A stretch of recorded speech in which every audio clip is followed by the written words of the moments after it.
All right, well, let's get started, everybody. How is everybody doing today? Welcome, welcome.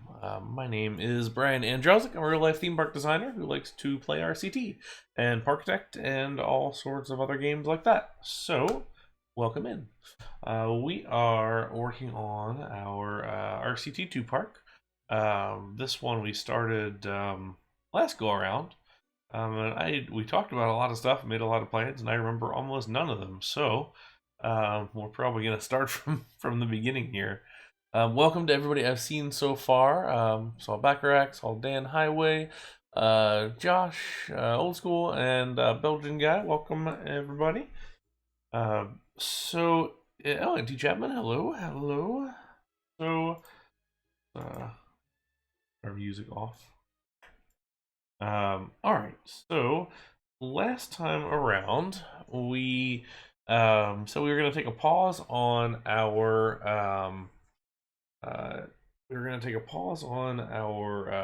colonial revolutionary type America park and do look into doing like a Pier type park. So that's kind of where we left it the last time around. So maybe we'll continue that along a little further. And welcome Red Play and welcome Things on Tracks.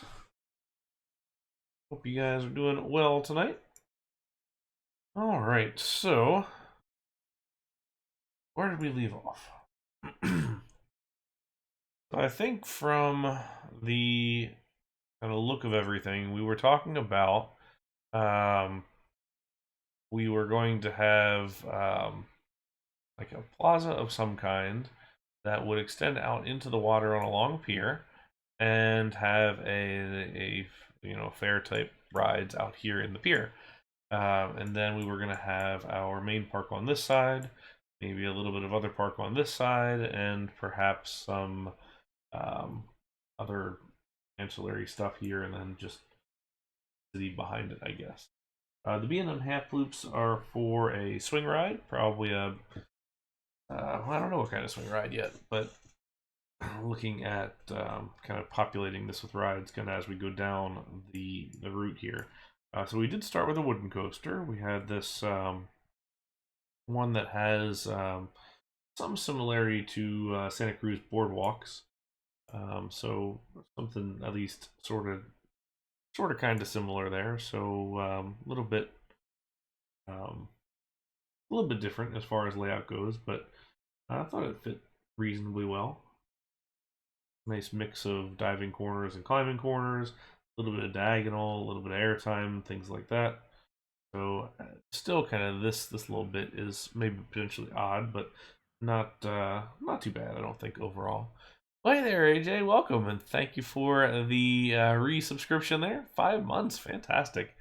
Crazy now seeing how many months people have been subscribed. Marcel was the other day at 7 months, and I was like, man, I didn't even hard to think through having gone that long. So it's nice, but yeah, pretty cool. Thank you very much. I appreciate that. Your park is looking awesome, by the way. The Schwartz golf coaster you're working on.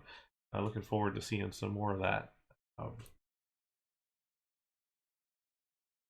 So this is weird for me because I haven't played RCT in a little while, and it's just trying to get back into it. I've been doing some Parkitect here lately. I did a stream on Friday and one on yesterday, working on a campaign park, and I'm starting to kind of get the hang of that one. So it's weird, kind of shifting from that aesthetic and mindset back to this one.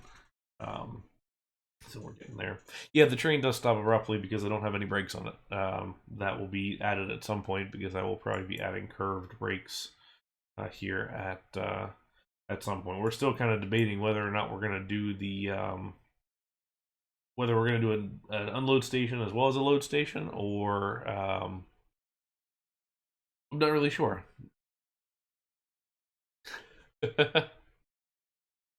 Ideas are always here to borrow and or steal. And my fair share of both of those. I think one of the things we wanted to do was cover this kind of first little drop bit in tunnel and do sort of that little bit of a tunnel run. So this was largely based off of Santa Cruz, like I said. But then the pier section was going to be based off of Brighton. So maybe where we start is going back and looking at some overarching over maps and things like that. Oh,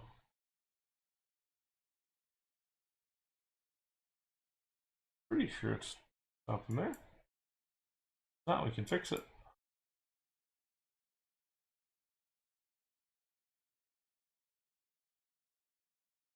There you go.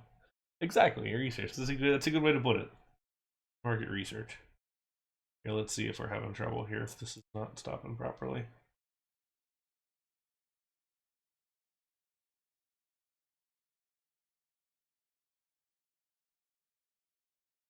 Nope, we're good.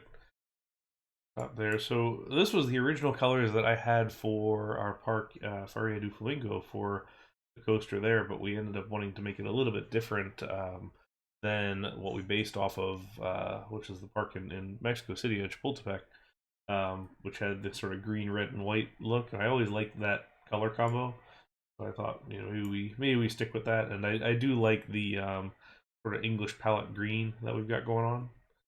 But anyway, let's jump over. Oh, I don't have it out. Window capture. I want to look at this one. There we go. Ding. Oh, lost the world. Anyway, so Santa Cruz was the park we were kind of basing this off of initially. And what I like about this one is a couple different things. So we have the boardwalk that opens straight up onto the beach, which I think is kind of cool. There's, you know, the nice wooden coaster kind of crammed in there. Nice architecture overall. And then it gets a little bit layered over here, which is kind of nice. We got the log flume. There's a whole dark ride underneath of this section. Bunch of flat rides on top. This sort of like lowered section here, which is pretty cool. And then I also kind of like this inlet here with the this railroad bridge across on the side. I kind of want to end ours in the same sort of way, like on the side there. There's also just some kind of nicer architecture and everything, the old casino on this side, which I do like. So kind of thinking we'll steal some things from this as far as some learnings go. We definitely want the cable car running the whole route along the front side. And then probably just stuff on the roof. So for example, this... Oh, this is an old one, wow. That's since been replaced for a while now by a spinning coaster. So we have the upper level with a coaster on top of it, and then down below we've got we've got snack bars and all sorts of things like that. So similar sort of methods, I think. This carousel building always struck me as a little bit odd because it's very I don't know, kind of it's definitely Art Deco-y, but it just doesn't necessarily fit with the rest, I felt like. But it is a Leo carousel, which is pretty famous. All right, let's zoom down here. Look at our coaster station. So this is the coaster station here, and they've also got a swing on that side. So we don't want to take too much from this, but I do kind of like this combo of swing and everything else. I think there's a little bit of this is a more narrow building than it's like kind of leads to believe initially, and the building also kind of reaches in a fair distance here, the center of that turnaround. So things we can kind of take away from that. Then our tunnel goes all the way through and up to the lift hill, so kind of pops out over there. Straight section will be easy on the tunnel. The curved section may be a little more challenging, but we'll sort that out. We also had, in addition to that one, we were looking at Brighton Pier, which was kind of the other little bit, which is basically using, well, two different ones. So we had Santa Cruz, we had Brighton, and then we also had Adventure Island. So this one we'll get to at some point. This is what I want to put at the end of the pier, basically like a couple of rides and things, and it might not be all of this. Like, I feel like at RCT, this is going to end up being really large. So it might just be like one coaster, 2-3 flat rides, and this sort of big circular building in the middle. So it might be more of a kind of balancing act there for what we want to do that doesn't feel too gigantic, but also kind of takes away from it all. I do like the fact that it's all like the wood planking throughout the whole thing, so that's kind of a neat look. It definitely has that more traditional feel. Being that I'm only about a month away from going to the UK, I'll probably wait on this section so I can actually see this place in person and experience it a little bit more. So do what we can with it. Yeah, sort of. It's looping cyclone from Pinfari. So one that's probably a little bit harder to do. Well, granted, um, so are the galaxies. They're more or less impossible to do in RCT without really screwing with the dimensions. But the looping ones are tough too. Coaster being, I don't know if it's just sitting there or not. All the restraints nice and up. That's good. Um,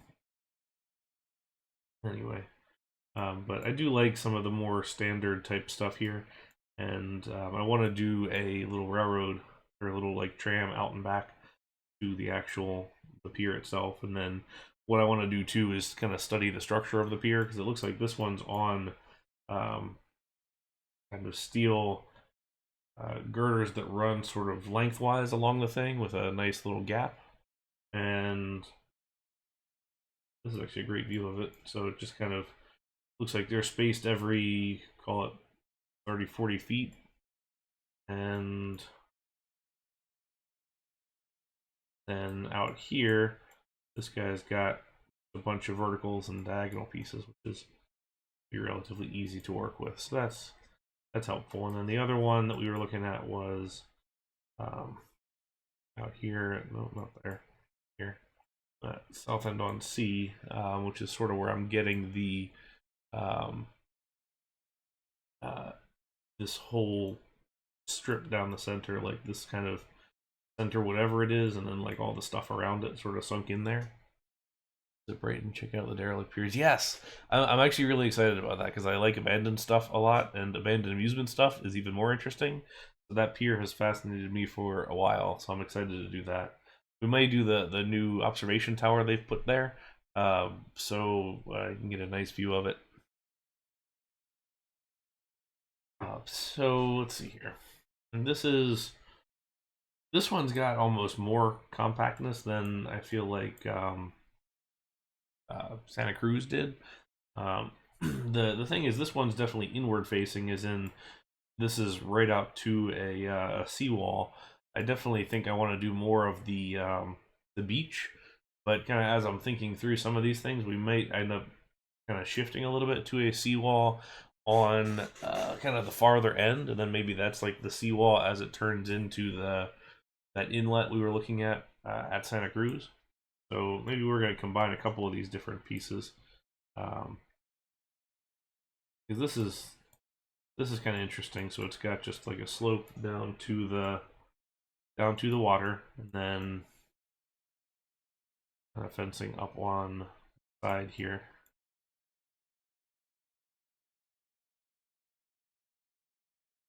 And I do love this little kind of one-off bits and pieces.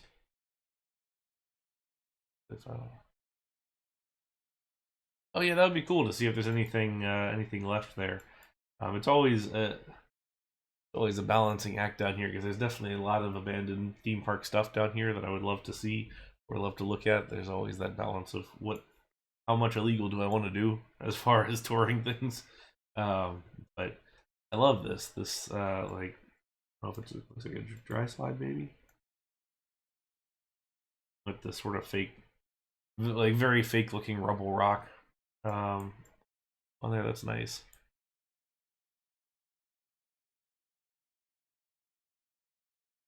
So this park we're supposed to visit in our first couple of days in the UK, and then Brighton will be, I don't know, like a week later.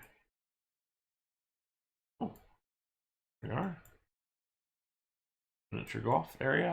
I would like to do the very heavily themed miniature golf, that kind of thing. And we'll have to do a couple of dark rides.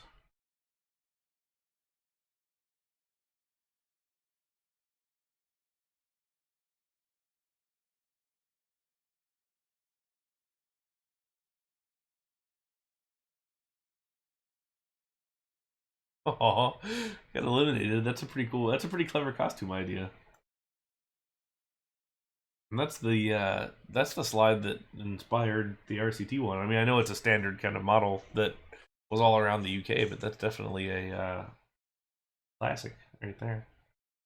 Look at this, our kind of standard RCT dynos right there. Love this signage. Nice. Yeah, drunken turtle chair swing. I do like the Zero kind of meandering coaster idea. Um,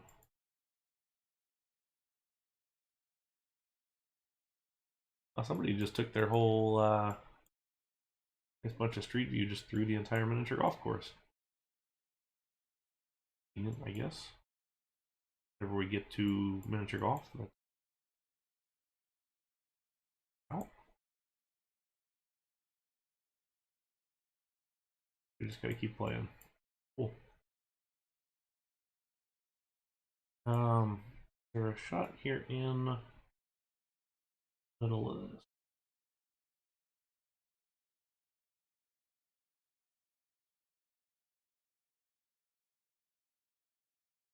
Flying jumbos. Look at that copyright avoidance. Masterclass. Alright.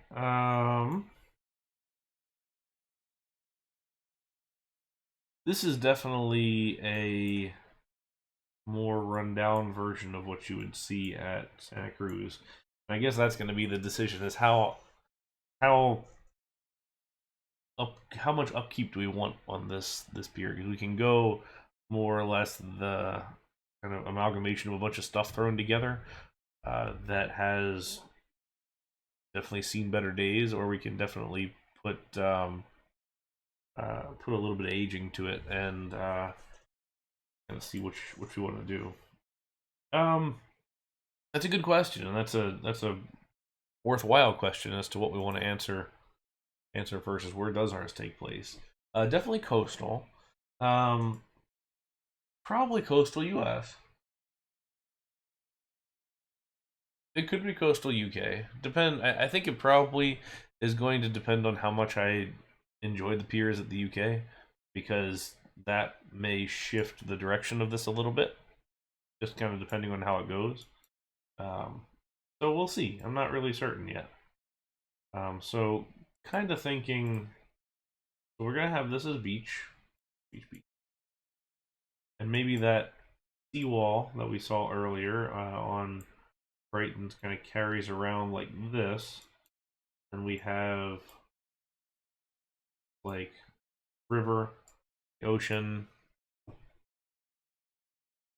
and I don't know. It depends how I want to go about it. Yeah, that's fair. You know, the it depends on kind of what you find charming in a pier park. There are definitely some that are more put together and more homogenous with their overall kind of aesthetic.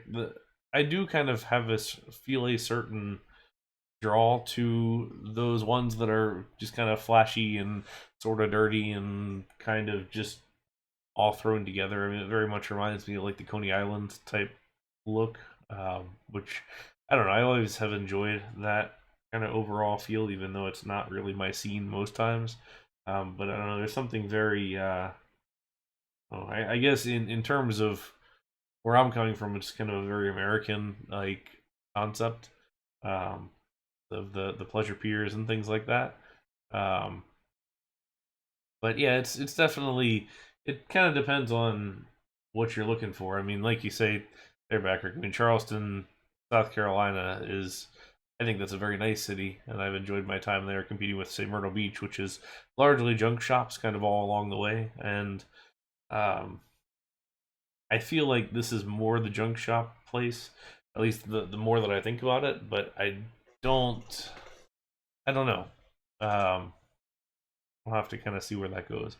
Like Groenland. See, Groenland absolutely has charm, and I would love to go there. It's the same way as Tivoli Gardens has charm as an inner city park, versus others. Um, but for me, I see just as much charm in like Blackpool Pleasure Beach as I do in uh, Corona one. Granted, I've never been to either yet, so who knows? Kind of something to be determined, I guess. But let's think about this in terms of planning. Let's kind of plan this thing together. All right, first of all, we're gonna say goodbye to our mechanic right here, and we're gonna take haunted house one, get rid of that. And you know what? I'm even gonna get rid of this guy here to start, because I think we should look at this. Um,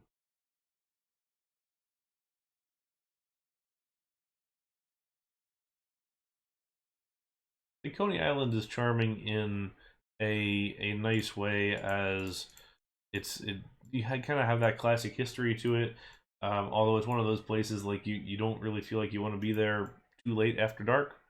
Um, but so that's kind of the determination there. But a lot of piers that have really flashy maintenance. Yeah, I think that could be a good thought, and I like that idea. Is maybe a little cleaner up front, and maybe it's behind the scenes. It's looking a little rougher. Um, kind of how that goes. Hey, Scoop, what's up? How you doing? What's going on? All right, so we are gonna clear all this. Let's start the plan. So we've got our coaster, at least uh, to a base start layout. Um, not too bad, not too bad. I just got going here. We've been poking around. We're looking at Pier Parks, kind of a combo of like Santa Cruz and Brighton Pier and Adventure Island in UK. Sort of an amalgamation of all of that. But um, we're gonna do like a park out here on a pier. We're gonna do like a Santa Cruz sort of on the land side, maybe. Um, so we'll see what we can do in that. I wouldn't mind having.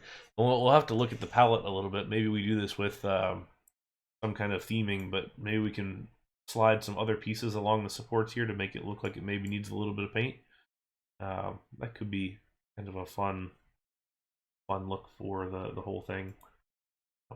Okay, so first, why don't we look at whatever this tunnel wants to be here?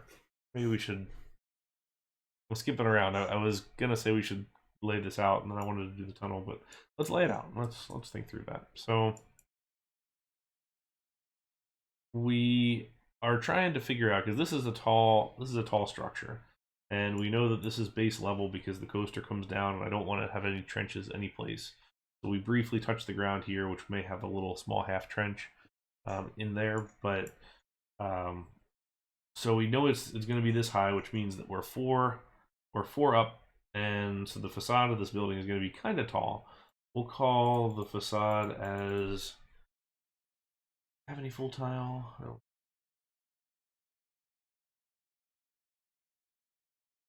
1, 2, 3, 4, 6.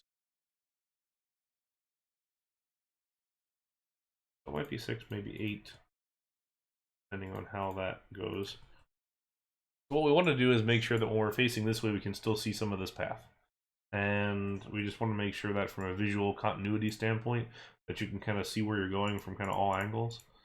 This feels a little far out, I think, as compared to the two.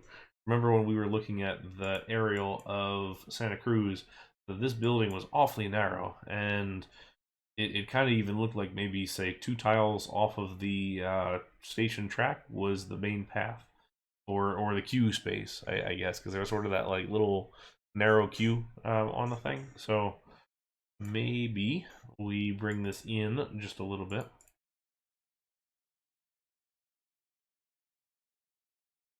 And we can bulge it out further a little later on. But start here. Another determination we're going to have to make. So we know that we want like a wood decking over here on the actual boardwalk itself. So we know we're going to go with some type of. I don't like that one. We know it's going to be some type of board, whether it's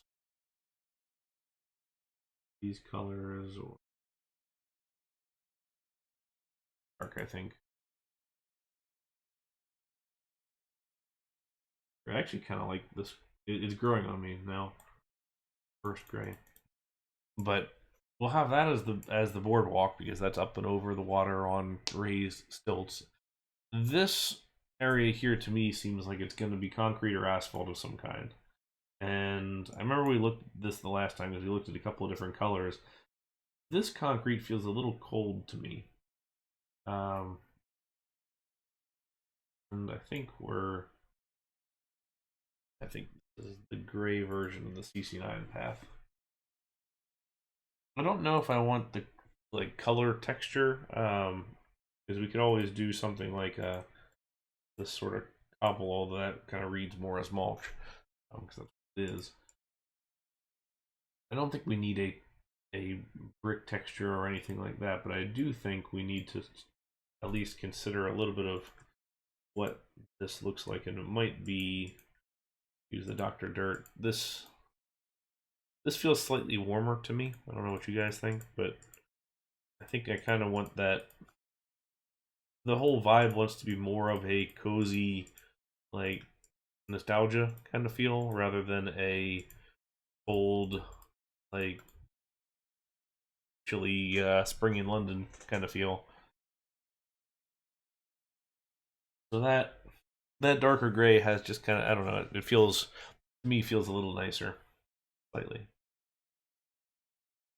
Okay, so if we call that the edge right here, kind of pushes all of this in a little ways, and we'll have to kind of bump out a little bit for the sand. Although, kind of what I'm thinking here is if we do have this seawall on this side, maybe that beach kind of. Oh,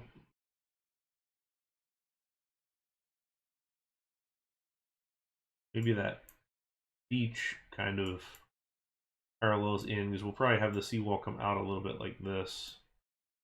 Then beach may be out to here. All beach. And the water takes over from there. Thanks, Jay. I don't have. Crap, I don't have any people in here. I don't have it working yet. We have all the people from before. But how's it going? You having a nice time? All right, here, let's do this. I will quickly add a sandbox mode in this round.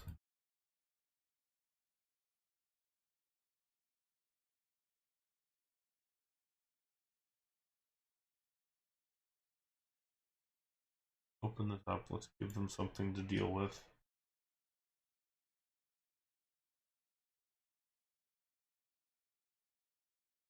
Probably with this ice cream still.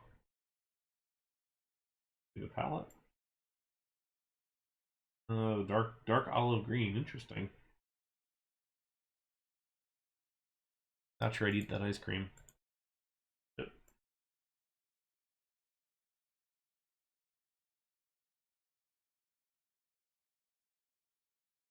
oh.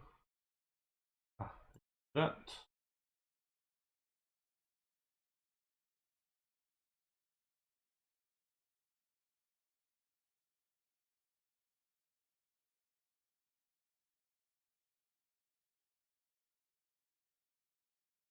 Right, who are unlucky players who get to clean up after these people? We don't really have any handymen. I guess nobody volunteered to be a handyman except Rob, but he's frozen. Oh, oh. Give new people then. Plenty of space for beach building. Yeah, that's definitely something I was trying to think through there too. Is having a little bit more space to work with. Do this and then. Where's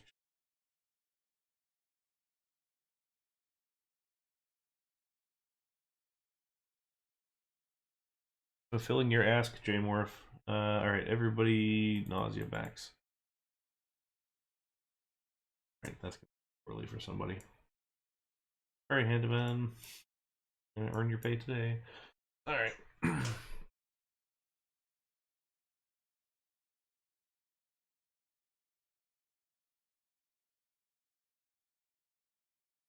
rid of this. I think the sky ride wants to be on a pier, pier as in footer, and just off of the promenade. So we'll call this like a 3 wide promenade. Although I've always been pretty adamant with RCT in general when you're doing path work. You don't want to have one long straight section. You want to have it kind of widen and shrink and move around a little bit just to give it some variety. Like you don't want to go A to B with a 2 wide path all the way along and then go B to C with a 2 wide path all the way down. It just makes it look really kind of grid like and rigid. So we want to make sure we're kind of growing and shrinking as we go along.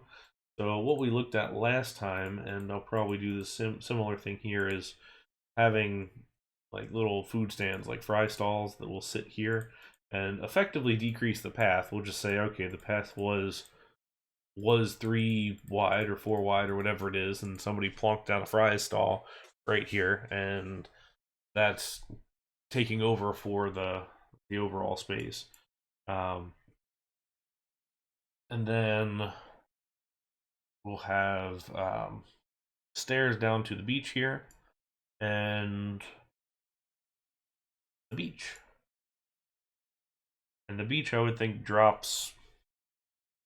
Gosh, I don't know, one to two by the end of it. I think we want to be just kind of on the level here at kind of one height. But I think this is concrete. I think we're kind of on grade here, and I think this ends up having some sort of a rock type finish. I guess the question is, I don't know if it wants to be smooth. We could just do like a more smoother finish on the edge here, but it kind of feels like maybe this is more of a kind of built up rock retaining wall that has a concrete pathway behind it. That may be our base.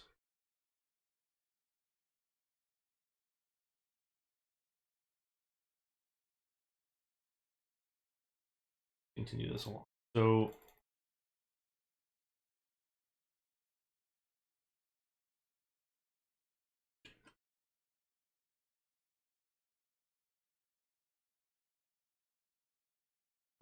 clearances turned on. Let's turn those off for now so I don't double up.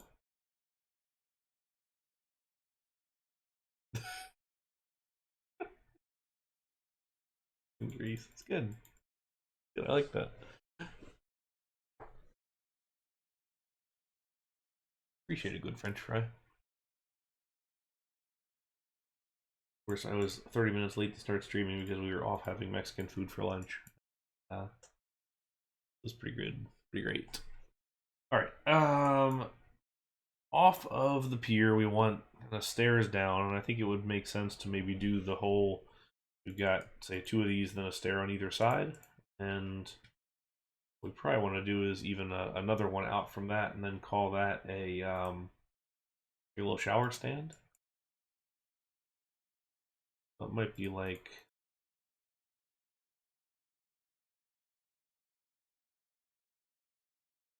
this, and then where.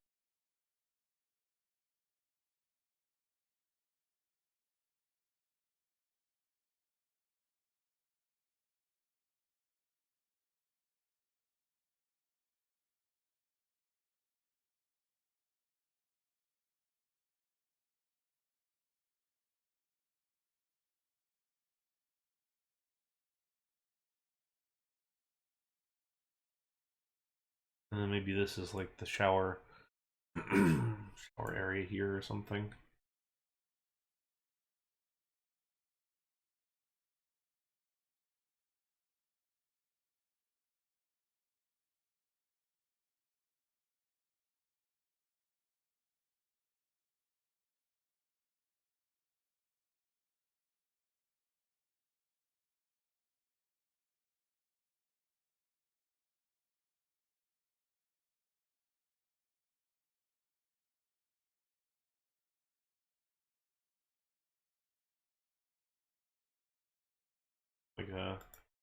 drainage standpoint, perhaps.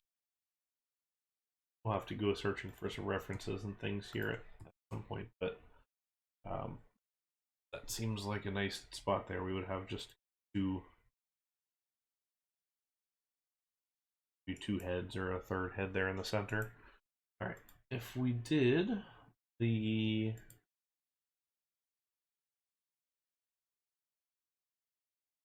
concrete or the brick wall, let's look at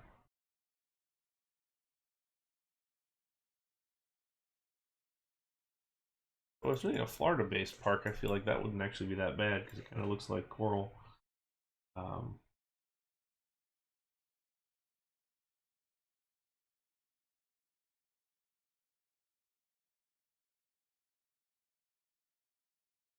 you definitely get more of the definition of the piece in just the gray. Although maybe what we do is if we're going for this as like an aged look, we might maybe take some of this kind of gray and brown and mix it in there. So maybe it's like some of these areas that are a little bit jankier than others.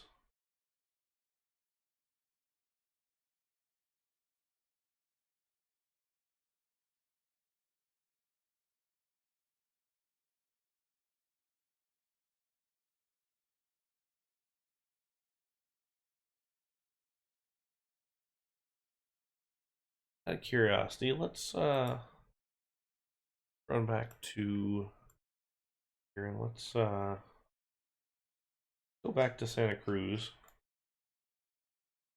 One world and load.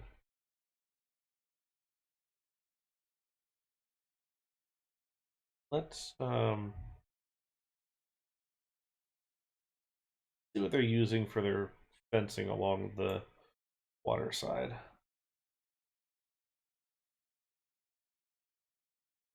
I like that whole deck along that. It's nice. Come on.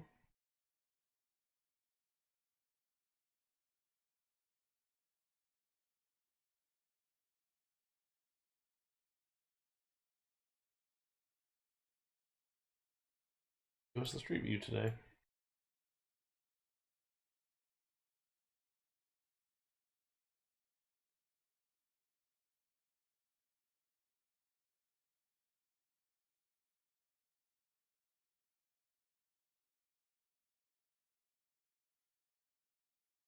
There we go. Okay, so there's they were building that deck back when this was taken, which was 2011. So there's a straight off of the concrete, and they have a little like foot wash. I think ours wants to be, I feel like slightly fancier than that.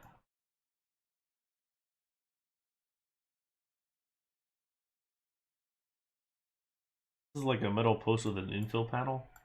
I don't know. To me, that's kind of ugly. I was gonna say some kind of like a split rail wood fence that you could put benches on.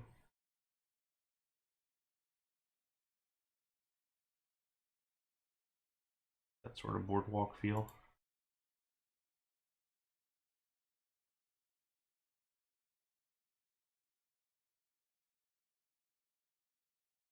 And the colors and everything.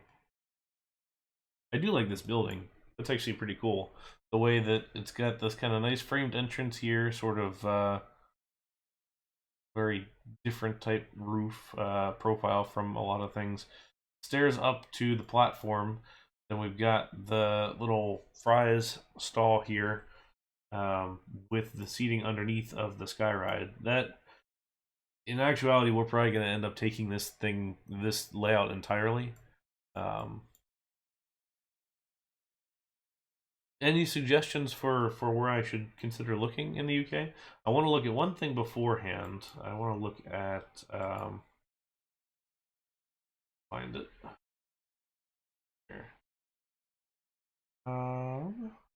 With the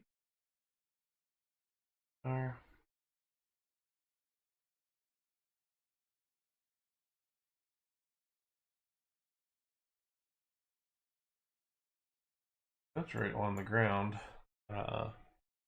Blackpool Brighton. Okay, we'll start there. this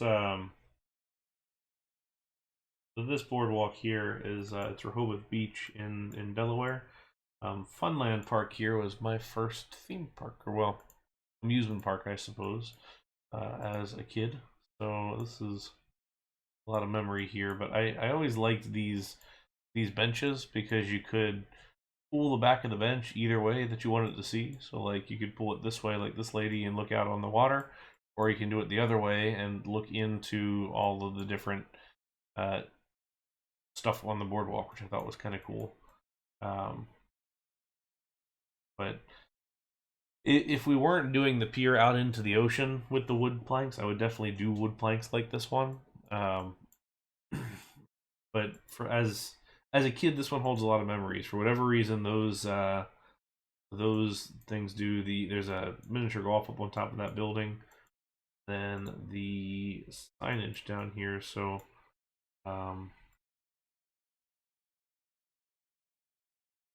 there it is, the Dolly Village sign for saltwater taffy, which only recently just got taken down, which is a little sad. Um, history and of this era gone, but I will have to throw in a Core Brothers ice cream at some point because that was definitely a classic. Classic here, you always get the vanilla and orange twist. I don't know. This is when I think of Boardwalk, this is where I go because this was my childhood. So it's um, it's always kind of a challenge to kind of rework that in my head as to where else I want to try and go. Oh, Candy Kitchen. Oh yeah, I had it used to get way too much stuff from there. Hmm. Okay. So this one's basically on grade. What I do like about this one is the more natural grasses and everything. When we get to a little bit of when we get to a little bit more of the kind of, I guess, wild section of the beach, then maybe we ought to do some dunes like this and the nice little snow fence.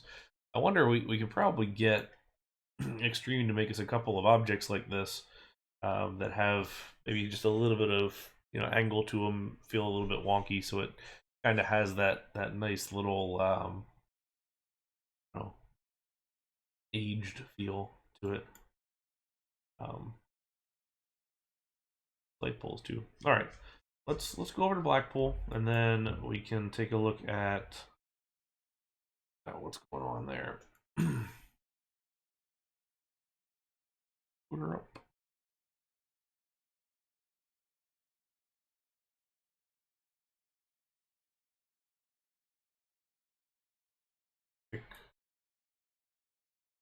I like North Pier area there.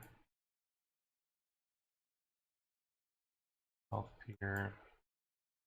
Oh, let's just take a look here. I remember way back in the day when they put these three circles right here. Everybody thought that it was going to be an accelerator coaster that went out into the water, um, because Top Thrill Dragster has that three arrangement of their main columns on the tower. So everybody went nuts thinking that the excavation there was for a coaster that was going to go out into the water because it's always been rumored that it was going to be a thing. And first of all, it's facing in the wrong direction. Second of all, it was just decorative concrete. So looking back, it was funny, but it was like probably would have been around 2005 or so, right just after Top Thrill had opened. I just remember all the enthusiasts going nuts about it. It's that sums up enthusiast mentality pretty well right there. Um, Blackpool always strikes me on Street View is it's so weird because I guess a lot of the Street View must have been captured early morning, because it always just looks so dead. And I understand that Blackpool as a town is pretty run down, etc. But it's just always it always feels very surreal walking around Blackpool in Street View. It's just you never rarely do you see anybody, and there's not kind of a whole lot going on. So these almost feel more like a an automotive type barrier. Um, but I like that decorative concrete down here. This guy.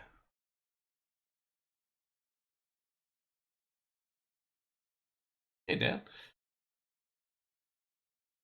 SeaWorld Street View hasn't been updated in 2009. It's kind of funny looking back at it because that was the year I started, and it's still back like it was. This is always nice. I do like different textures and stuff in paths and how it kind of bumps out on a circle like that. We probably ought to run that as a feature somewhere. Oh, you're thinking by the by Blackpool Tower? Fair enough.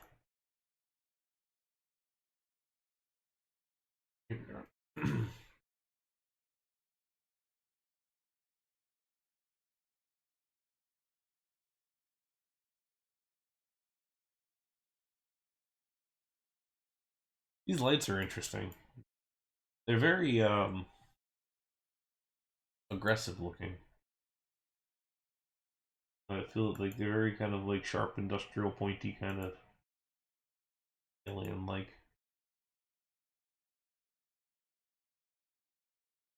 This is a beautiful building. We love the out of this. I don't think we're gonna have time to go up this when we're here. Um, I'm getting to walk up Big One, which I'm excited about, but I don't think we're gonna have time to go up the tower unless something frees up. But we'll see.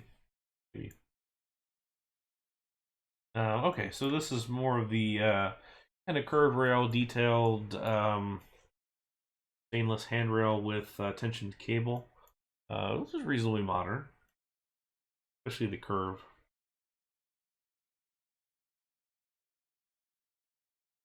All right, so a lot of options that we could go with. Well, that's cool. I like the idea of taking open spaces like that and doing something interesting with it. I wonder if what we do here is kind of in the similar vein to how we had how Blackpool had the little like bump out there with the brick textures. If we do something similar here, where every I don't know, let's call it 10 or 20 squares, we have comes across and have like this instead,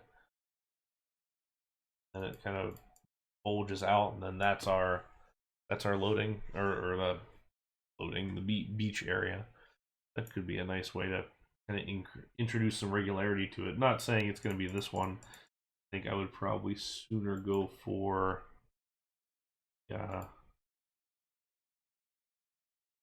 crazy paving. That could be kind of nice. Is it raining? Oh, it is raining. Nice.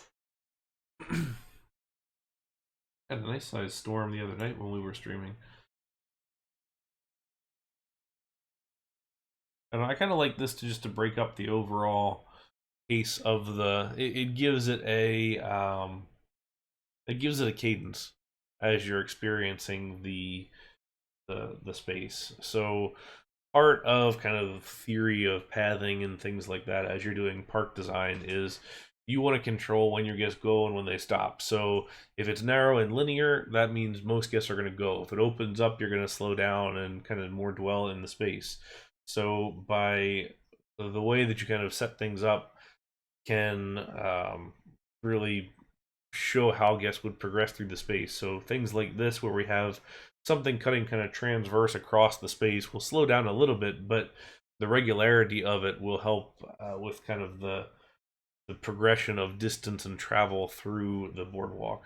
And granted, that's a lot, higher thinking, I suppose, than I think you really need for RCT. But I like to think about the parks like that because I don't know, it seems to, even if most people who view the park aren't really going to think about it in that way, I think the act of you thinking through that in your head and intentionally building out certain things like that will help to make your park better. That's my statement on that, at least. Okay.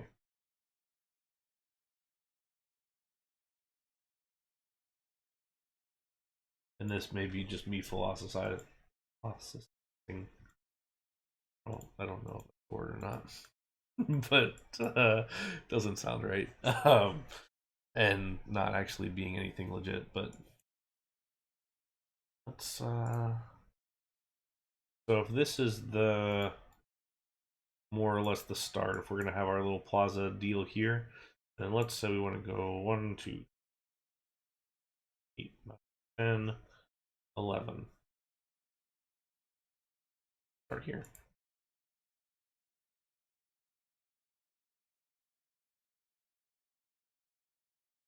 Velocicoaster.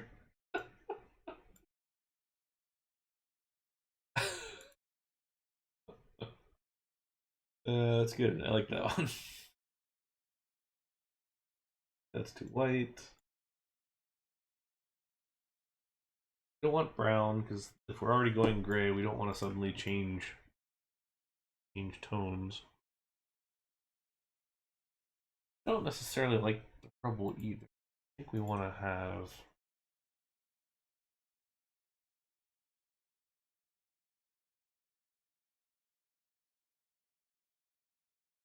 We may come through. We probably will come through and do kind of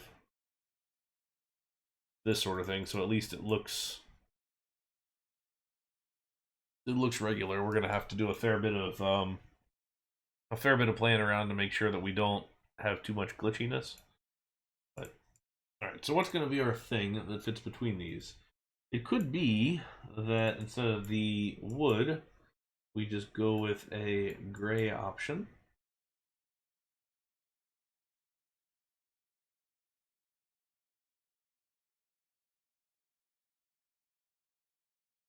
And then it's essentially, I would look at this as stamped concrete more than anything.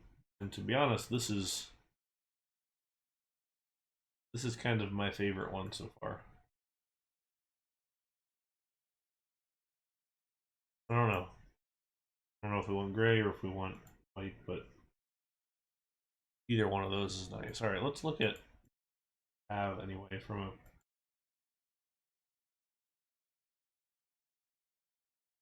What is this? Object selection stations. Oh, when they added that.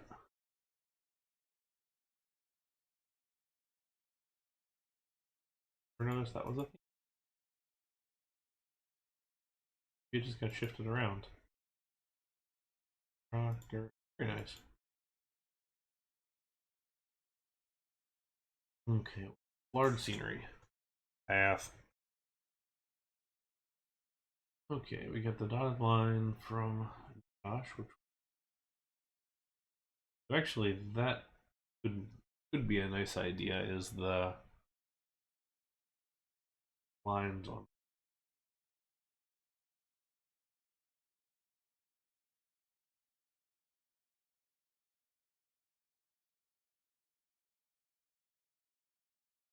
We're gonna have to think if we want to do any half diagonal stuff on this. I have yet to really get into half diagonals, and I'm still on the fence about it. I don't really like half diagonals, but when done well, it can definitely give your park a nice, a modern feel. But I don't know. I have a hard time using them. And I think that's mostly just because I don't quite know what I'm doing with it yet. Not awful, but I don't love the texture there.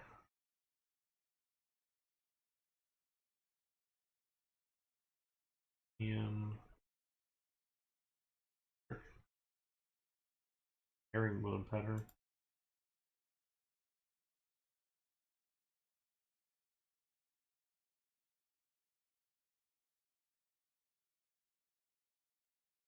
Oh, it's coming down out there. I don't know if you guys can hear that. It's raining harder.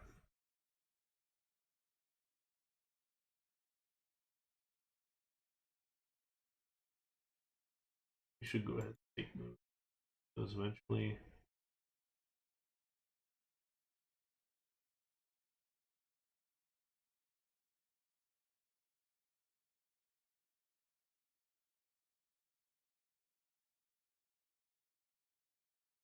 All right, so decision time. Do we want to go with something like this, where we'll have sort of regular moments of this wood, we'll call it stamped concrete to look like wood.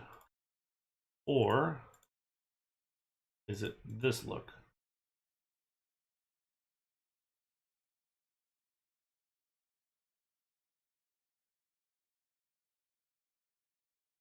That comes out, and then we'll have every, couple, say 10 or whatever, kind of runs.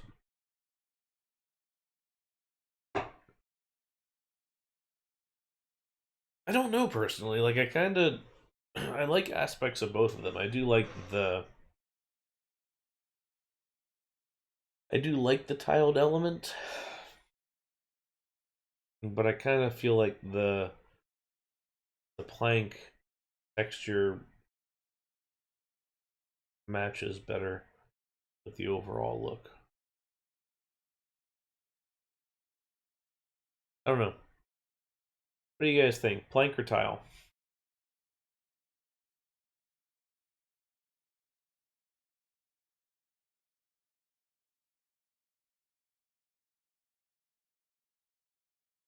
Or neither and keep going? Tile one looks kind of bathroom. Yeah, I can see that. I feel like the tile one is for somewhere fancier. Maybe.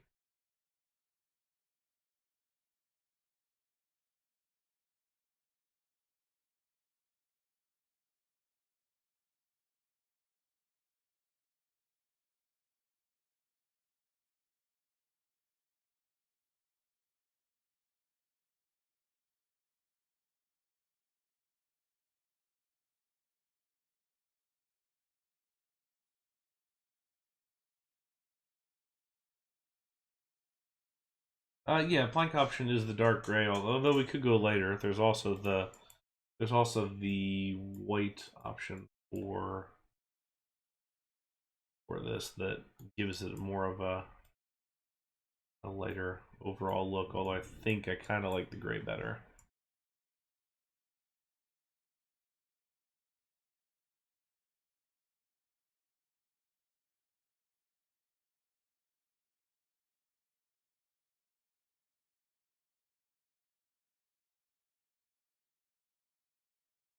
It's interesting to see how different objects take their colors.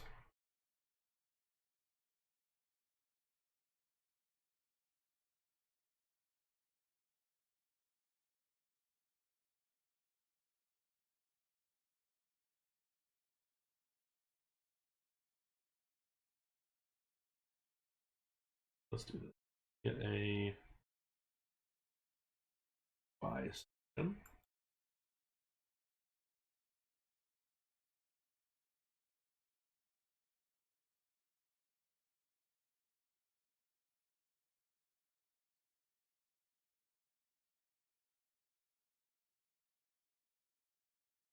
I think for me the plank's gonna win out.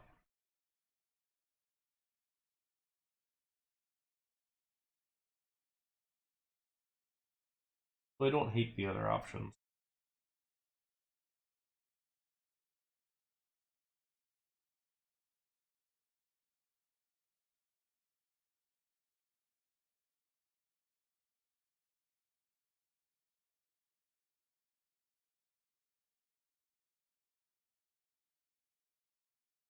Instead of that, we go.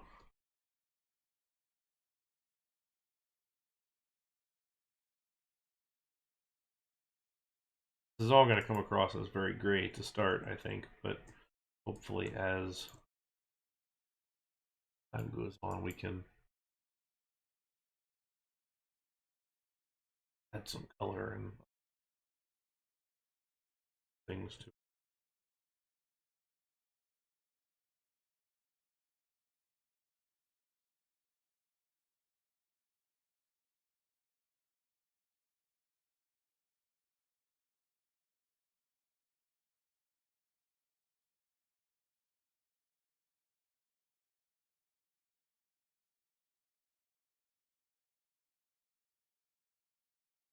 Gray on top side.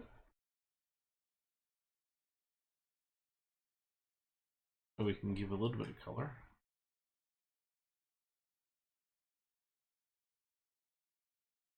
It ended up even just being brown. Like this could be some sort of teak handrail on top of the. I think if we do that, it wants to be maybe a little bit lighter brown than that. I do like the character of that brown, but it may be a little bit too.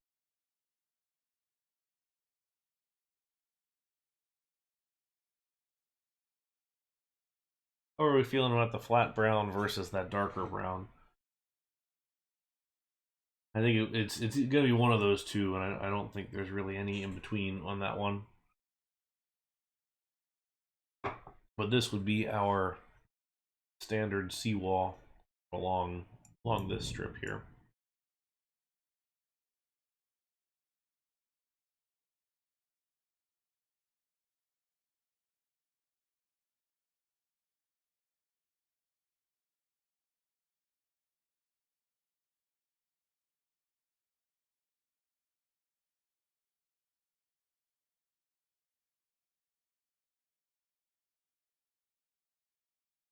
Let's copy in.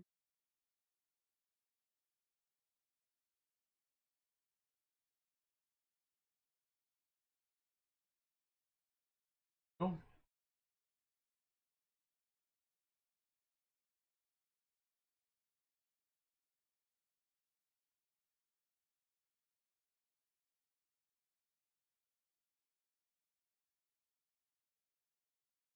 Copy.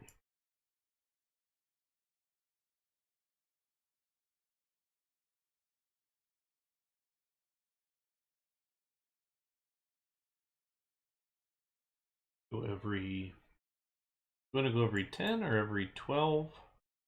Because if we do every 10, that seems like a lot. So maybe we do every 12.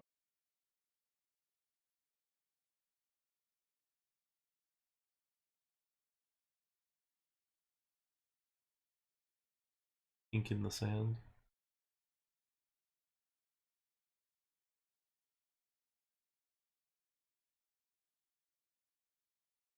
Oh yeah, you're right. Oh darn. Okay, this palette may have to change since the beach is sort of a key element of that, and I don't know if that got it. Oops. Figure that out. I guess we could always just customize this one section here if we need to.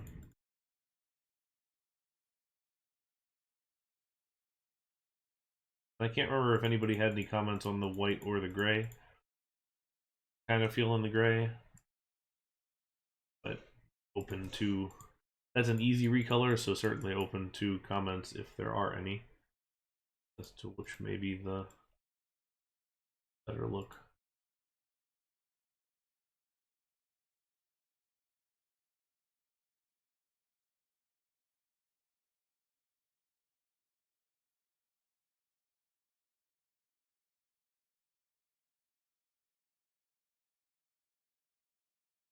Okay, now we're getting somewhere. Feels like we want to be at least semi-regular in what we're doing here. Might be that our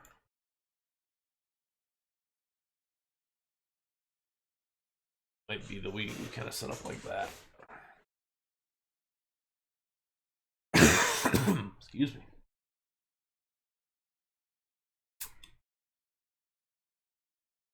Oh. See if we did one less than 12. 1, 2, 3, 5.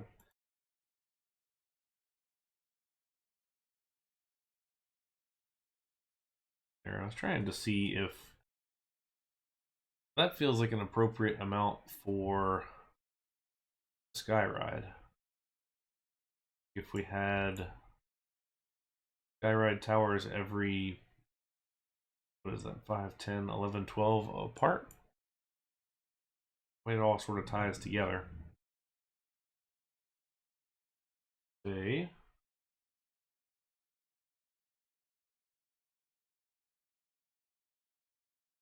This is the tower that we take, but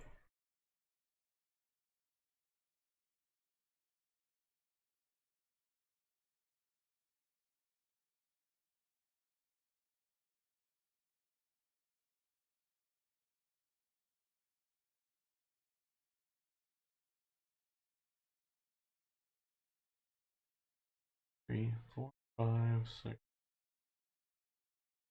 Wonder how I got that off. I must have misclicked at some point. Ah, doubled up. Happened.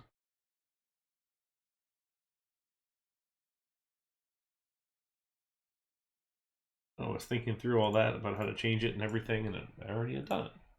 Nice. Okay.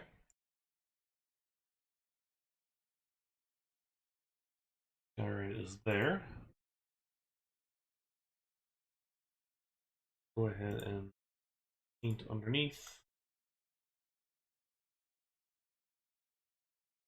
this.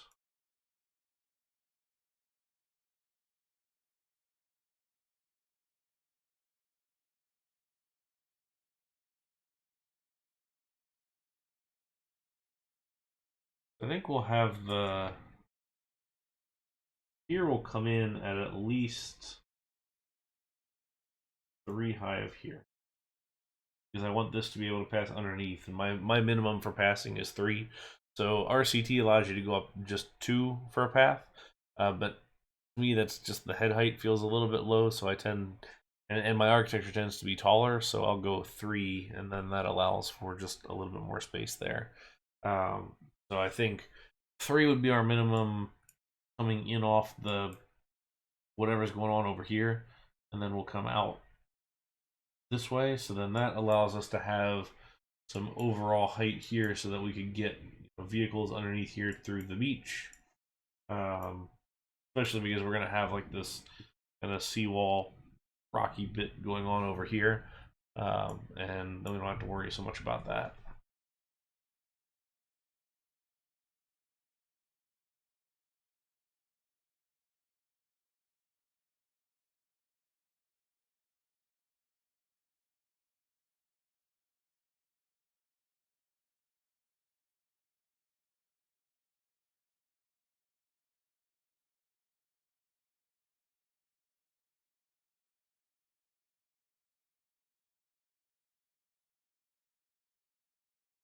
Oop, wrong spot.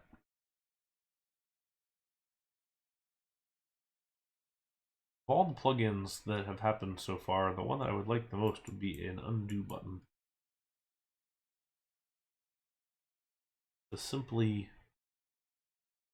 rework what was just put down, and I don't know how you would do it. I know nothing about that kind of thing, so I am totally useless here, but the ability to do that would be very, very nice. Okay. So this feels right. This feels an appropriate level of something, and then we'll have the skyride station just like here. And the skyride will go up and over top of the pier entry, and it'll come down on this side, I think. We'll have the park come underneath of the entry into the pier. We have what, 1, 2, 3. Make sure that feels like an appropriate length. All right, let's go save this. I want to go find what I did for the skyride station or skyride towers in another park.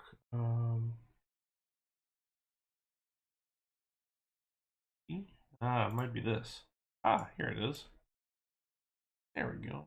This was a test for some skyride stuff here, and this is who did this one? Mr. Brightside actually came up with a really nice version here of Skyride Station, which I thought, or Skyride Killer, I thought this is beautiful.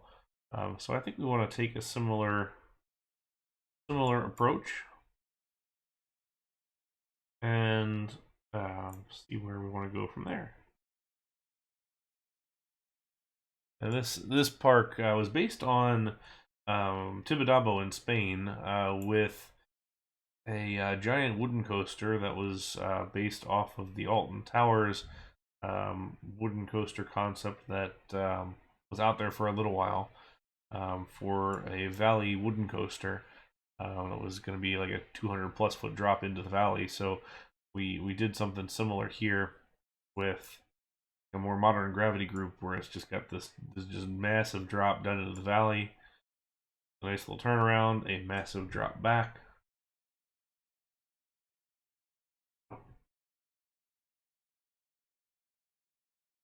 And the kind of the finish at the end.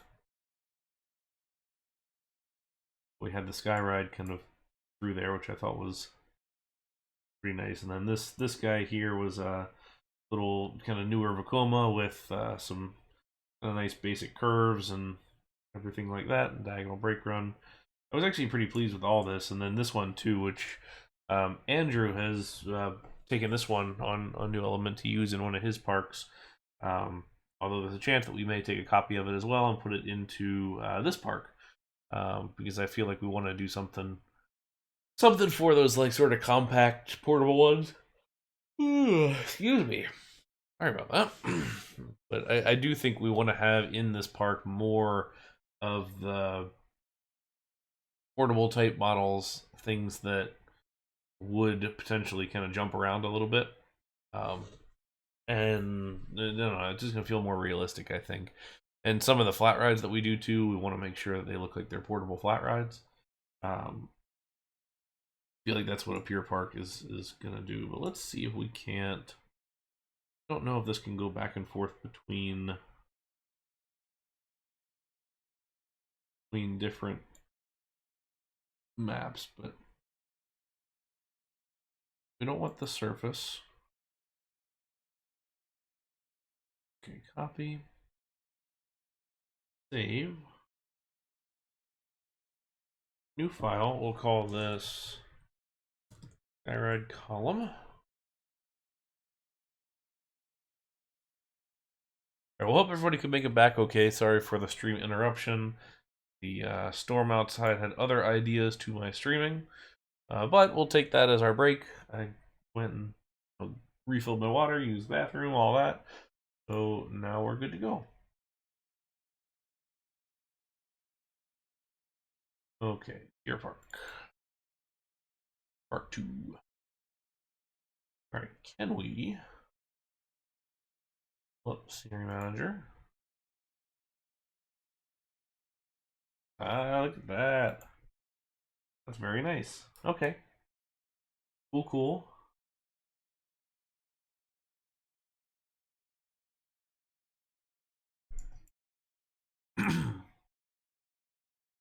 We want this to be a little bit taller because I want to be at least, if we're going 3 here, crossing, might actually be useful. Yeah, Skyride Tower. So if that's going to be our crossing there, we want to be above that by at least 5. 1, 2, 5.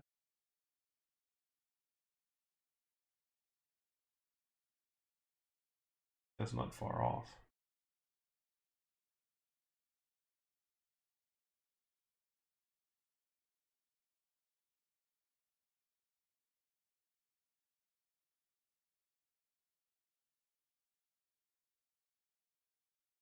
Especially if we build this that raised platform that we were looking at earlier, because that would have been, we'll call the underneath of that 3. So 1, 2, 3, 4, 5, 6. That'd be there.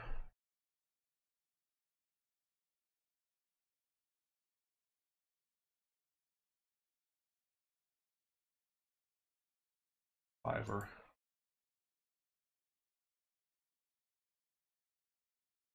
I can kind of handle that. Excuse me.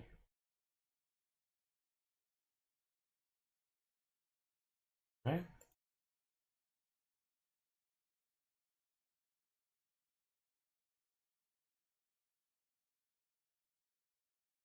So that's going to be our height. Then we'll have 2, 3, 4, 5. There. It is going to be kind of far between these columns, but I think that's okay.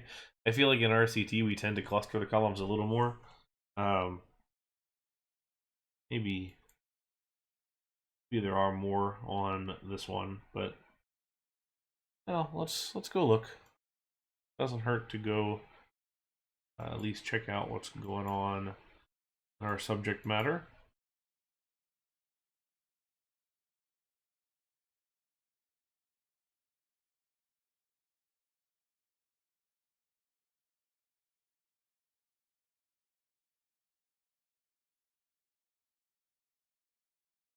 Whoop, need to go that far, but actually this may not be a bad spot here. Okay, so tower start, first one here, 1, 2, 3, 4, and then we're down. So I think I can be pretty confident in the sizing here, especially because feels like we're going a similar distance, and we're gonna have 1, 2, 3, 4. We'll have this one drop down to the station here. We'll probably jump across to another one, and then we'll go down. Just helps me get better.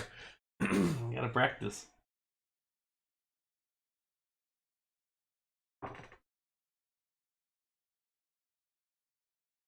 I like being able to zoom in on places like that. It's fun. Okay, so let's break this down a little bit. We are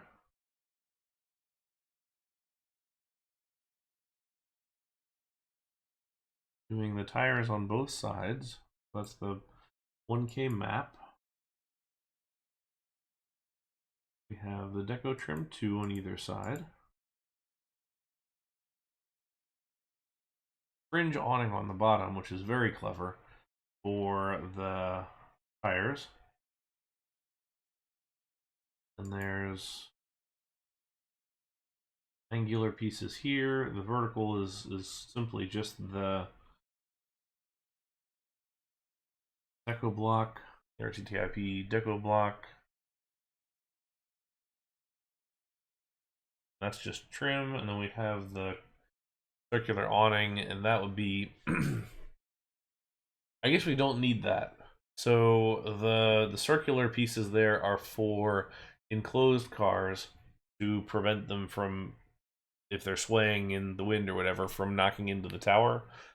So those would be unnecessary in this instance because we're gonna have the open ski lift style cars. Because I'm trying to think through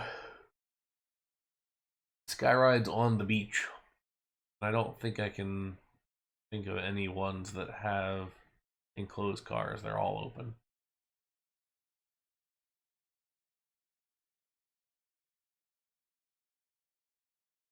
In fact, we've got I don't know if you can even see it, but the Santa there we go, the Santa Cruz poster there has the sky ride on it.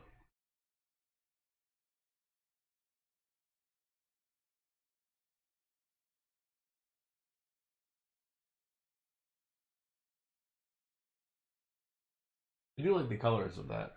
It has a nice sort of textured look. Yeah, the seagulls on the Jersey Shore are no joke either. All right, let's build this up, and then maybe we can color it. I guess the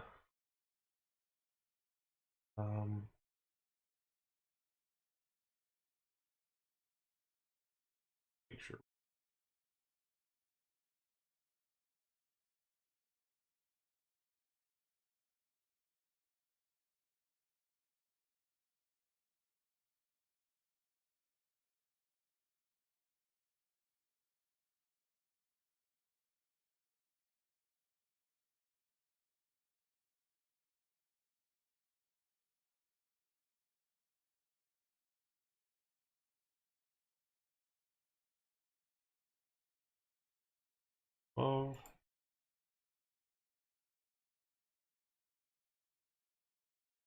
Majority of that's going to be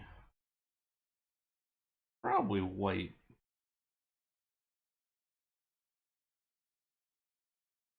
I guess we could go green. It would sort of offset against the water. There, green there.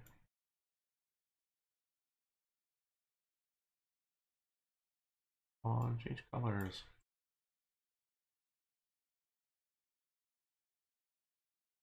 Oh, fantastic! We are off already. Great, good start.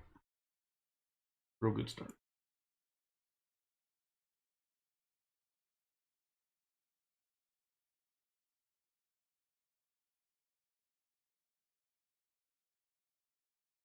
That is off by a good deal there.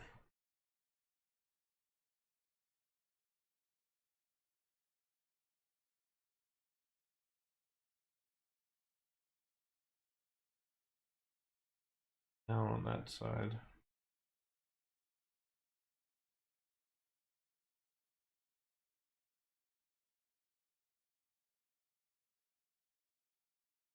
The curiosity. Let me go back to that other one and see what we did to deal with that offset of the cables.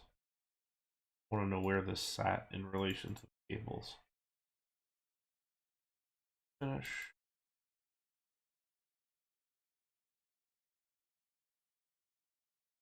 What's for dinner? Okay.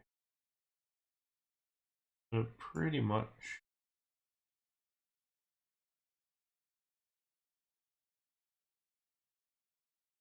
that underneath on the one side and on top on the other.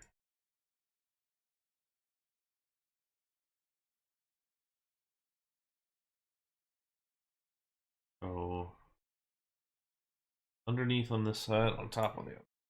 Screenshot of that just in case.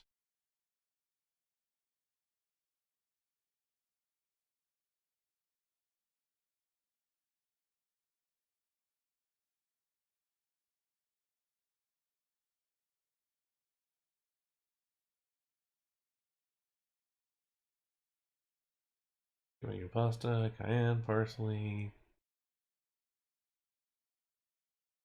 Interesting. A nice collection there. That was very good.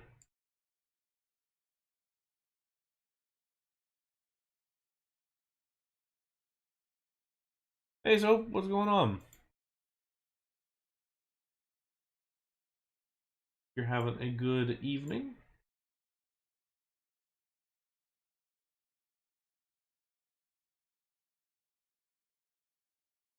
We are back after losing power here just a minute ago, so thankfully we've haven't lost too much, I don't think.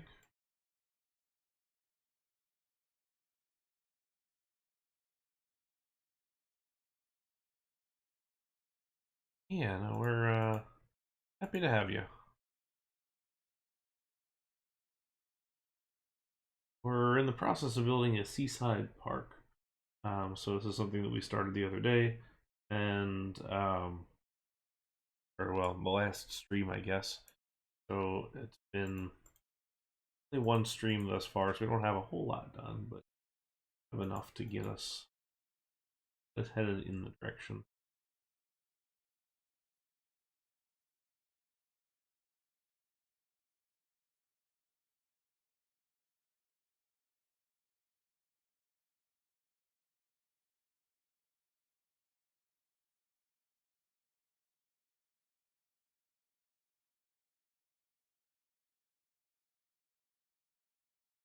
What I think I want to do is hopefully improve on that design a little bit with the other one and give us a round piece on. Start with. Yeah, so far we've done the wooden coaster, and that's pretty much it. But we are establishing I guess I don't want to call it a boardwalk because it's not a boardwalk, but a concrete walk, I guess, And now we're just working on some towers for the sky ride so that we can have that looking good. Ones are coming now. Good. A promenade or promenade.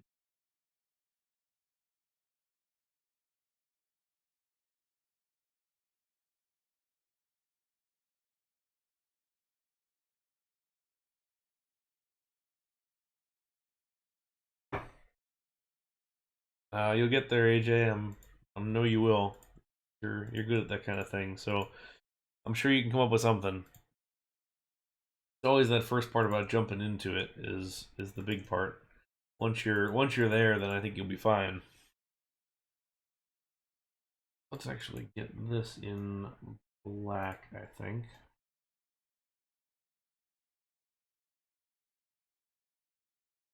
And I would say that the thing for me and the biggest annoyance that I run into is not starting on something because I'm nervous about how it's going to turn out and that I might not like it. But I got to come to terms with the fact that I might just have to demolish it and rebuild it. And there's plenty of those times when you have those issues. But take a stab, see how it works, and put a critical eye to it. If you don't think it's there, then do a different one.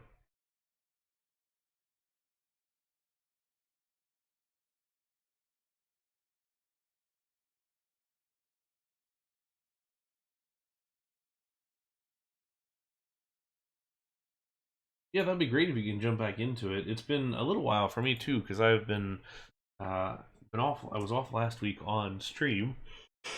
Uh, why was I off? Oh, because we were at Disney. We were doing the Guardians of the Galaxy preview. So I was off last week, and so this started 2 weeks back, I guess. And then trying to get back into the whole swing of things as it turns out, but get there. All right, object selection. I want to see if I can find this object, this deco block, with a slightly chamfered edge on the side, just because I think it would look a little bit nicer. I'm also not opposed to it if it's curved. Um,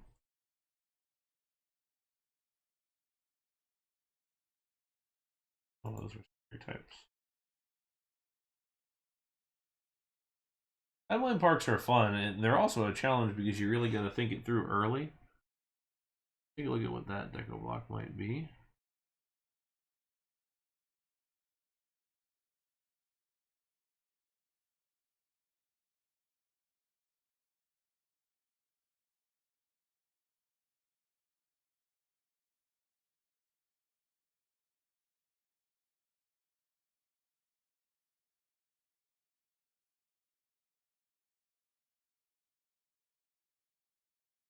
That's too big. That's the full quarter tile. We're looking for like I guess we could call it 16th tile, maybe?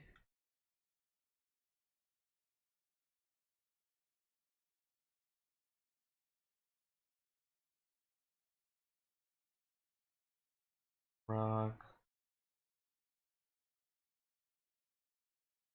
Not stone, it's metal. Let's see what this one deco block is that we just added.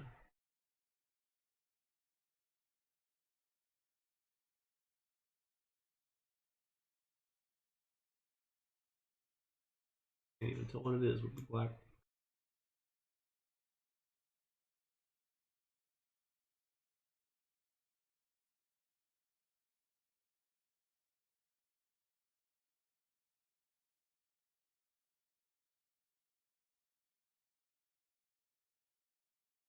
Alright, yeah, that one kind of has the right feel to it, I think.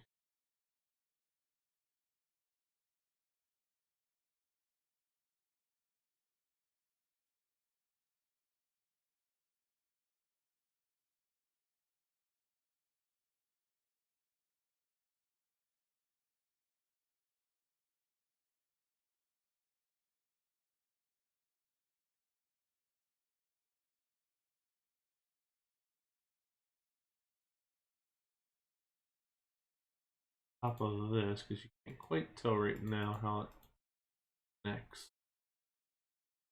Use the anything on the workbench.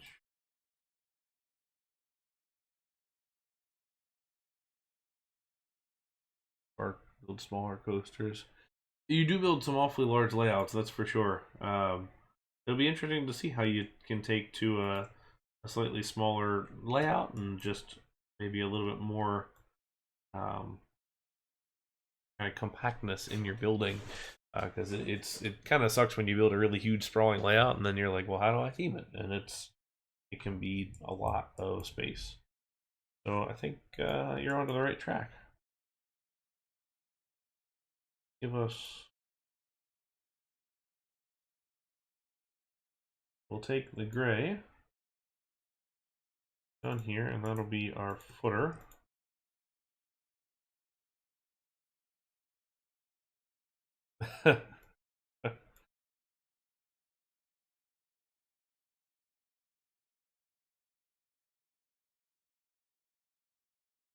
Buildings really just comes down to finding a building that you like and finding a photo of it and then copying that photo. It really, unfortunately, there's nothing more to it than that. And it's, that's pretty much all it is. Hey, Sir Humphrey Davy, thank you for that follow here just now. Appreciate you joining us today. I hope you're doing well. Okay, let's see. And then is this the thin one? Very thin. It can be a little bit of a challenge at times to do buildings, and that's still the part where I probably still struggle the most. But it really just comes down to figuring out what the thing is that you're trying to recreate, and then kind of going and doing it, and over detailing or too big. You want to build somewhat with the peep in mind, but for me, I do top down usually when I build. So I start with a roof and kind of build backwards because that helps me get the scale better. So I know that the building is going to be X height, and then I can kind of work down. In general, when I'm thinking through the overall sizing, I say 6 to 7 height for the first floor, and then maybe 5 to 6 on the second, third, and subsequent floors. And granted, it's not always that level. You can't think of your buildings just in terms of a layer cake of 1, 2, 3, 4, 5, because buildings have different volumes of space. Your atrium, as you come in, might be 3 spaces tall and sizing, but you want to kind of think of it in terms of massing. So I actually did this with Olvenwood when we were just building on the DKMP Park last month. As I would come through, and suggest that okay, I want to build out the town, so let's go through and build it out, and then I would just essentially do this. Say, okay, well here's the building variety. This is kind of what we're looking for here, or here's the we want like a tower on this side, and then this may come up on either side, and just try to think through kind of how some of these things would be shaped, and it's all just kind of in the overall design of space or raising land, and think okay, well here's a center tower on the front, and then here's land on either side, and then going that way. So sometimes the very old school method, the RCT1 method of doing buildings, is a good way to plan out what you're doing and see if it fits in the right scale before you spend a lot of time putting objects down. But it's consideration, at the very least. Who's wider? Is it? I think this wider.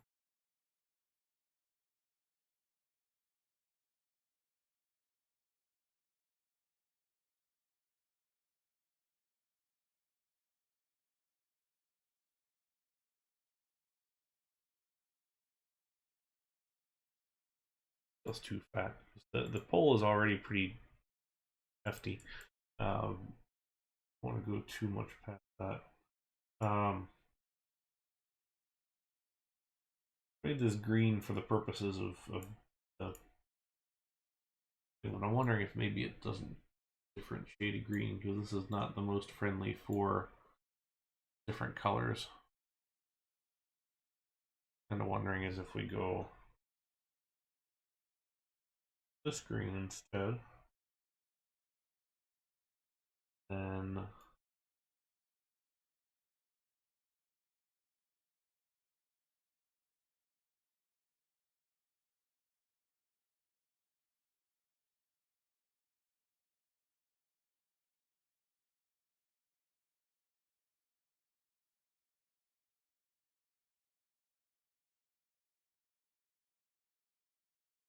looking over at the Santa Cruz Boardwalk one, what see how they did theirs.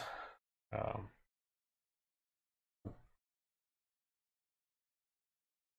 I always hesitate to use the very bright colors, but it might be a bright colors kind of thing.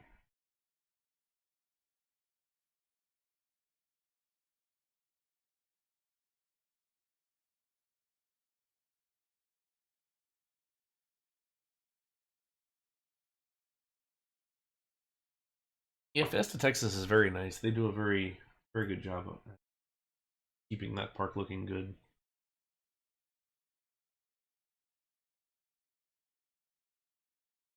I'm not opposed to that. Looks good. I think.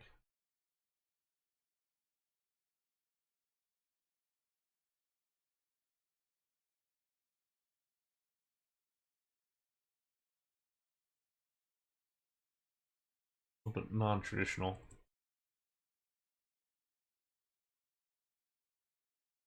Yeah, it's definitely Fiesta's a really good park. It's a much nicer version of a typical Six Flags park.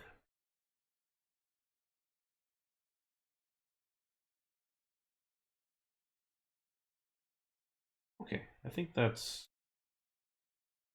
good enough. I'm debating if I like the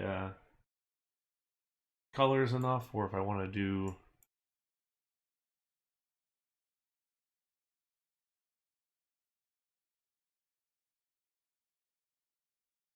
Yeah, you're that may be a little hopeful just compared to where Six Flags is looking these days in terms of overall spend. But I hear you. You know, it'd be great to see a much larger something kind of come in. But Poltergeist update is nice. I was actually shocked that they got the Giga Coaster because it's not the way that Six Flags is spending right now on other parks, and so it was pretty surprising to see that go forward. Um, but hey, I'll take it. Not gonna see me complain about new rides. Okay, that all of us.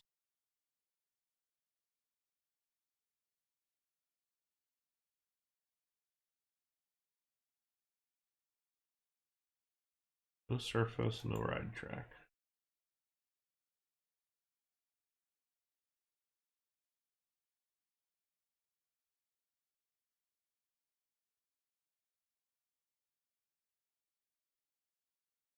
Delete these there.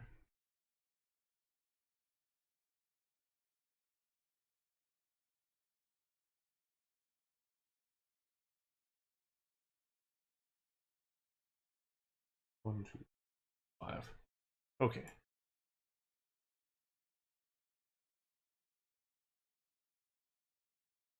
Yeah, now it's a good time to come back and catch up on all those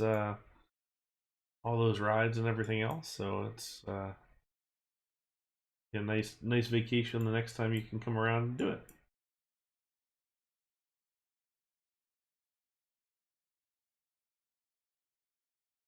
Zero offset because we haven't lowered that land yet.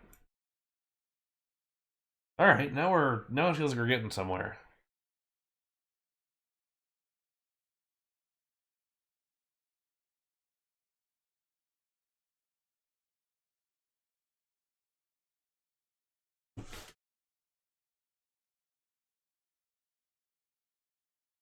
Our first meaningful scenery down on the map.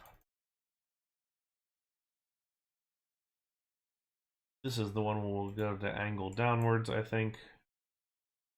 So we'll just have to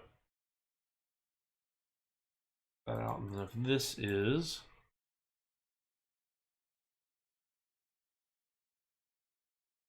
yeah, Scenery Manager is great, and to be honest, I've rarely used it in the past, but I'm making a very conscious effort now to actually use it. For me right now, the Edit Ride Vehicles one is the most powerful one. 1, 2, 3, 6. But the thing is that what you can do in Scenery Manager is just so impressive. I'm actually wondering if I even need a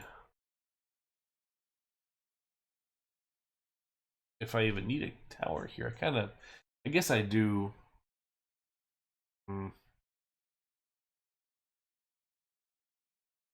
Because if you looked at the one from Santa Cruz, it just kind of starts to pick up out of the station and go straight up to the main tower. So I was kind of trying to avoid that, but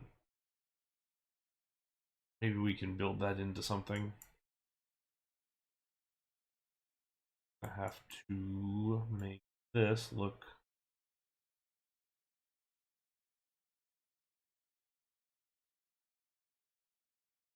The challenge is going to be making that or getting rid of the overall look. But I'll leave that there because that at least tells us kind of where we're going. Helps define that area just a little bit. That gives us some space to work with. So this will be sort of the end of our space here, and then this may be the seawall right here. Then we kind of climb up out of this lower area here, and then we have our additional rides area up here. Maybe there's a coaster that just kind of sits up on this hillside here, so that's when you look down from the pier, you see this nice coaster just kind of compact right here. Would love to do a Gerstlauer Eurofighter if we could make it look not terrible, but I've kind of yet to see a good Eurofighter not terrible, but I don't know.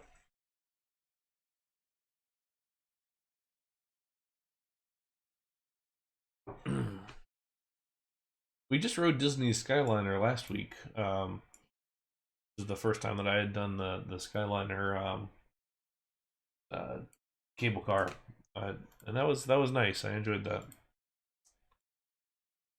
I guess we will go ahead and do two stations. Don't necessarily have to. We could always just turn it around at one end and then it comes back. I've ridden my fair share of theme park cable cars that do that, where they go to one end, turn around, and then you get off at the other side.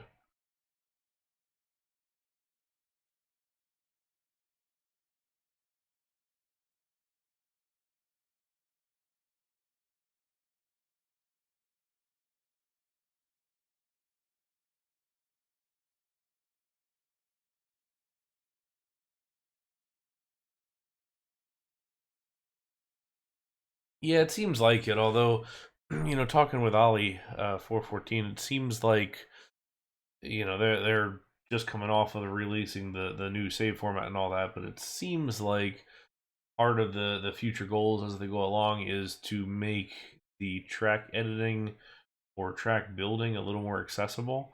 So hopefully we can see some folks other than Extreme work on or X7, I guess, work on those types of things. Like I really don't support his interest in making a in making a branch of the game. I don't think that's going to help anybody. And I kind of feel like he's being a little bit take my ball and go home kind of over this whole thing. So hopefully he can either come around or we can get something that's a little more accessible to others, that others can kind of take over where he left off. But we'll see.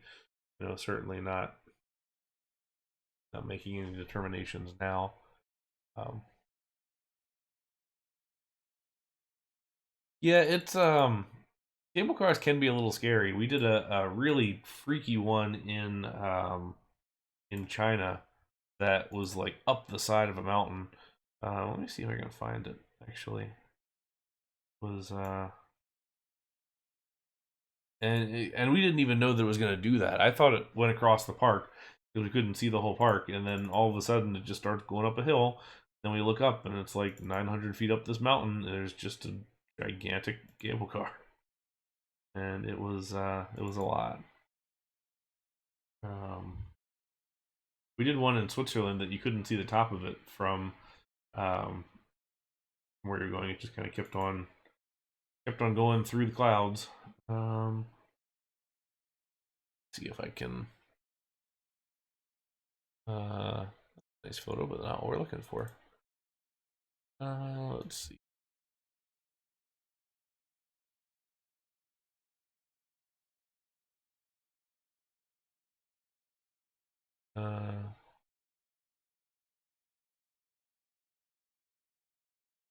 5 and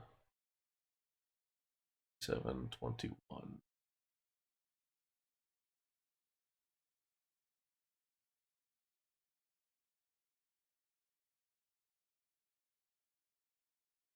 Oh, large.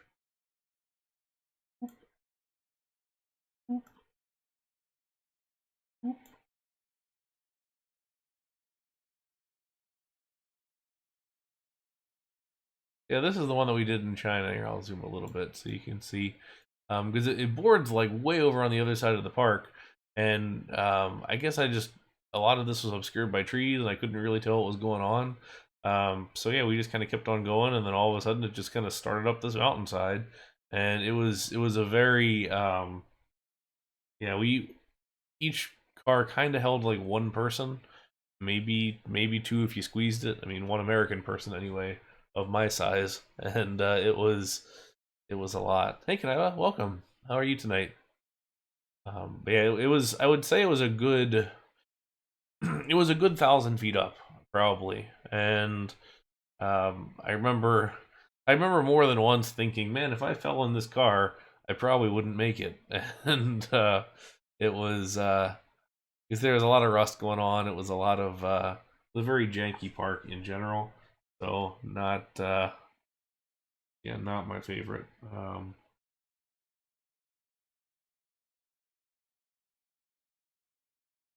See if there's any other good photos, just kind of showcasing how that one's kind of nice. 60. Actually, no, this one's good. 6672.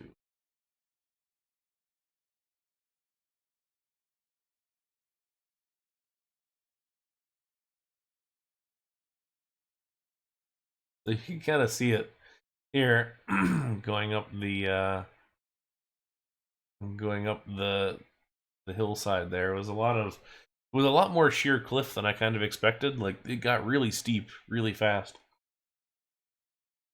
And we're building a Pier Park. Actually, we started the last stream around, and we're working on building that. But first, I was reminiscing with Soap about terrifying cable cars. I will have to look that one up and check it out. But yeah, these were a little sketch, and by a little I mean a lot, because I don't think they had been serviced or looked at in a number of years, and it was very steep. Just kind of seeing all these little colored dots go up the mountainside was was pretty scary. Anyway, so yeah, so to your question, what we're building is a pier park where we've got inspiration from a couple places, from Santa Cruz Beach Boardwalk, from Brighton Pier, from Adventure Island in the UK, and probably a couple others in between, maybe some Blackpool in there. But we're going to have a park out on a pier over the water. We're also going to have this the park here in the on the land, and then some kind of ancillary stuff with it. And excuse me, and we'll kind of go from there, I think. Oh, cool. Oh yeah, that's a pretty terrifying one up Mont Blanc. Money. I'll have to post the picture of the one that we did too, but yeah, those are it's definitely a little terrifying when you're just like, oh man, my entire my entire life is resting on these couple of cables. and hoping that they're gonna hold up. Like, I mean, intellectually, you're gonna be all right because it's been tested and maintained and things like that. Especially if you're in a country that has pretty strict standards, like France would. But at the same time, you're kind of like, but what if it breaks? What if I fall? And there's a lot of those sort of what ifs that never want to think too hard about.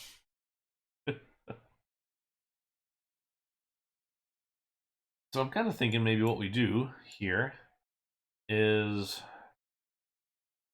let's talk this out. So I wanted to do a flat ride right away because we're gonna have this nice big building, and then I didn't want to necessarily continue this building facade. Like I wanted to break it up and have a flat ride here. I thought about maybe wanting to have a um, dark ride here. My question, I think, is gonna be: does adding a dark ride here diminish the value of this wooden coaster's lift? Because we would probably have a height of at least this in the space. Be more like that. This side it'll probably be more lower stuff. Does it diminish the quality of what we've got going on with the wooden coaster? I don't think it does. Now that I'm kind of blocking it out as far as just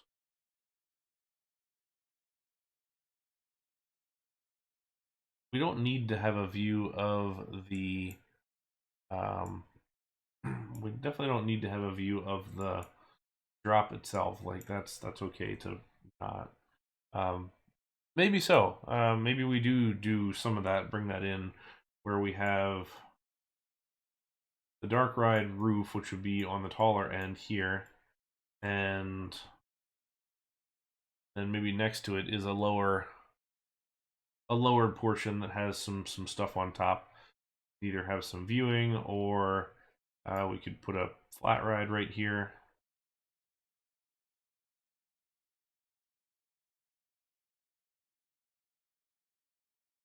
Just try and squeeze it in as far as the overall size goes, and then we'll just have to figure out how to get a ramp up to that.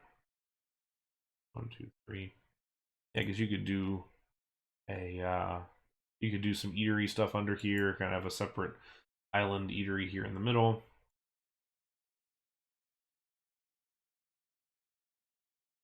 Gonna do that. We still okay? We are still at Cruise on maps. Okay. Here's how it looks in real life.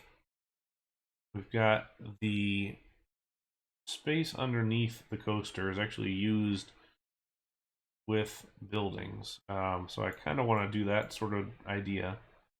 I love all this, just like one big building, but it's got this amalgam of all this kind of just shit together. But the actual drop is blocked here by this kind of boardwalk element. Let's look at this.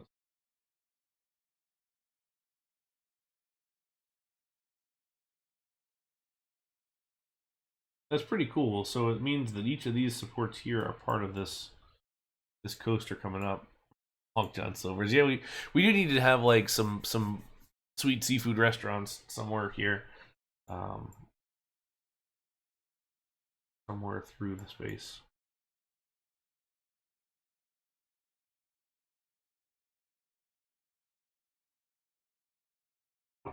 Okay, so we definitely need to use under the structure to some extent. I think that feels like a must.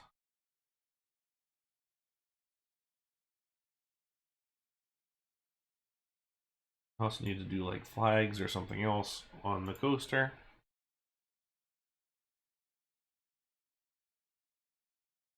Maybe this is too much here right now.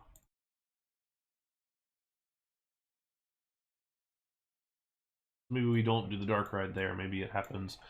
Maybe it happens a little later on. So let's say we've got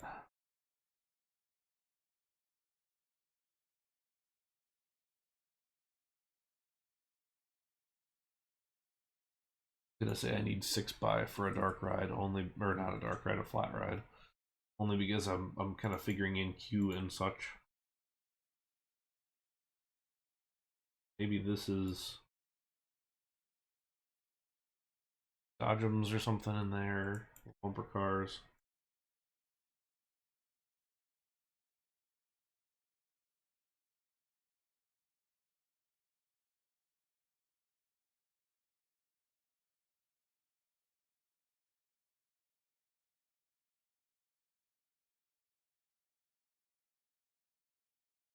That up a little bit.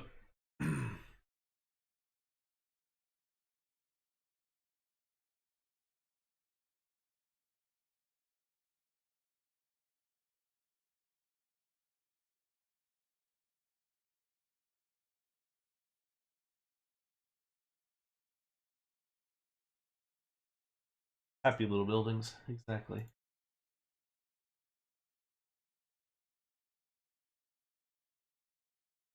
Actually, this lines up reasonably nicely in that I could take this cut through and carry it across. Awnings on this thing and all set. We could take our cross. I like that. I like the idea of some kind of a. I like the idea of some kind of a swinging ride here. I would almost say this could be a really nice spot for a booster.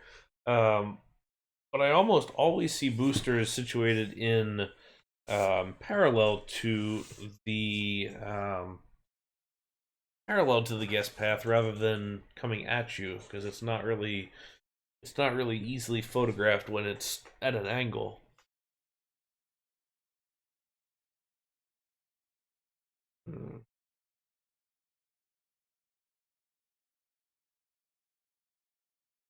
Oh, booster is the big long the spinning ride that's got a big long arm and seats on either side, and it kind of rotates around, and the seats can flip. I think there's a KMG makes. Well, a number of people do, but if you look up KMG booster, that's what it is.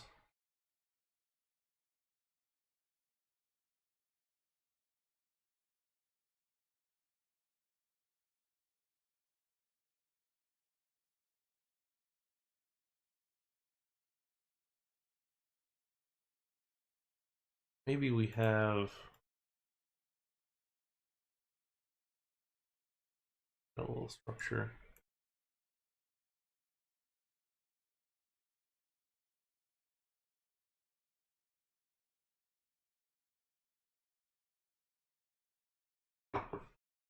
I want to have a number of good dark rides, so I want to make sure that we have.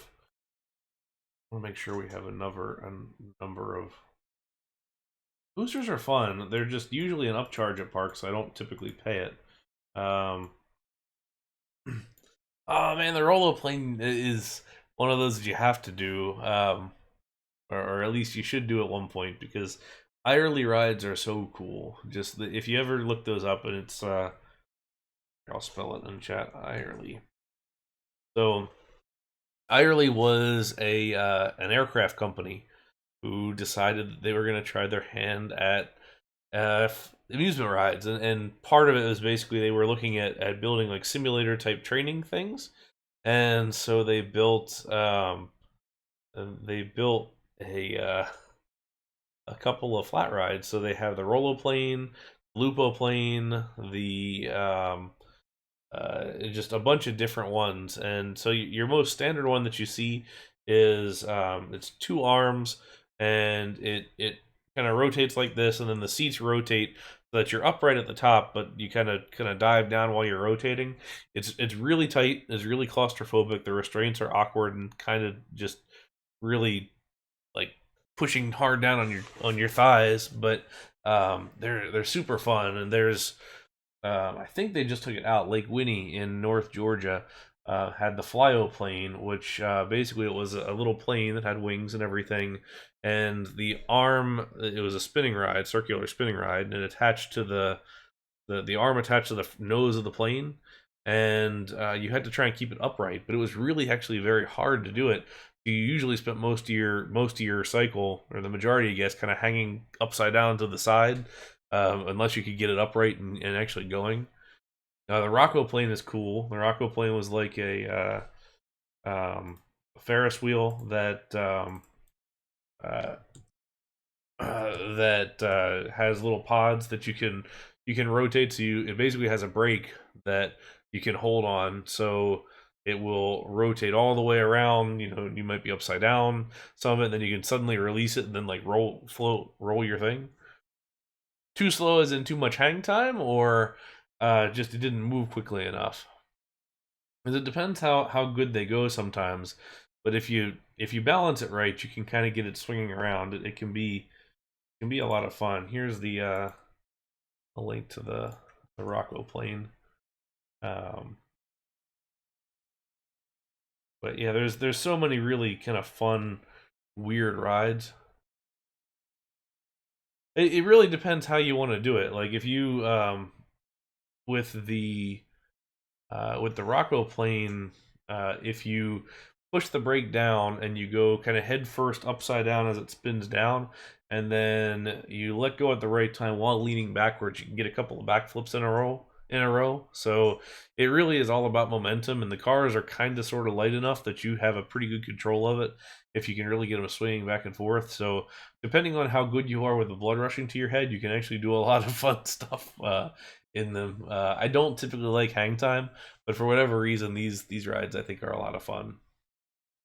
Um, yeah, definitely the Gerstlauer Sky Roller, which you're looking at. Actually, there's two. There's the Sky Roller and the Sky Fly. One's on a tower and it has rotating around. Liseberg has one, and then there's the one that's on the arm, which is I think what Red Arrows is, where it basically does an elliptical orbit with a whole like carriage of rides that goes around, or vehicles that goes around. Those are my gosh, favorite flat ride. I think I've ever ridden. Love those. So I am looking forward to Red Arrows. Problem is, as I've gotten heftier, I a don't fit as well, and b it's hard to spin them. So when you're lighter and your center of gravity is slightly lower, it's a lot easier to flip around on them. So, RIP that. But yeah, I mean, either one. There certainly you can do different things with each one. Oh no, the Enterprise is gone. It's a shame. We're losing a lot of really great flat rides. The Enterprises of the world are slowly disappearing because um, they're a big insurance risk for one, and they can.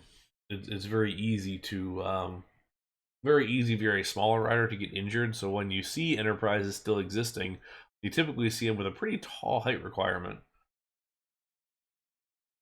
And the newer ones, so there's the Zamperla version now where it's like a single seat and your legs dangle and you have an over the shoulder harness. Those are pretty cool. Although they're a little bit different. They feel really open, which I thought was kind of cool.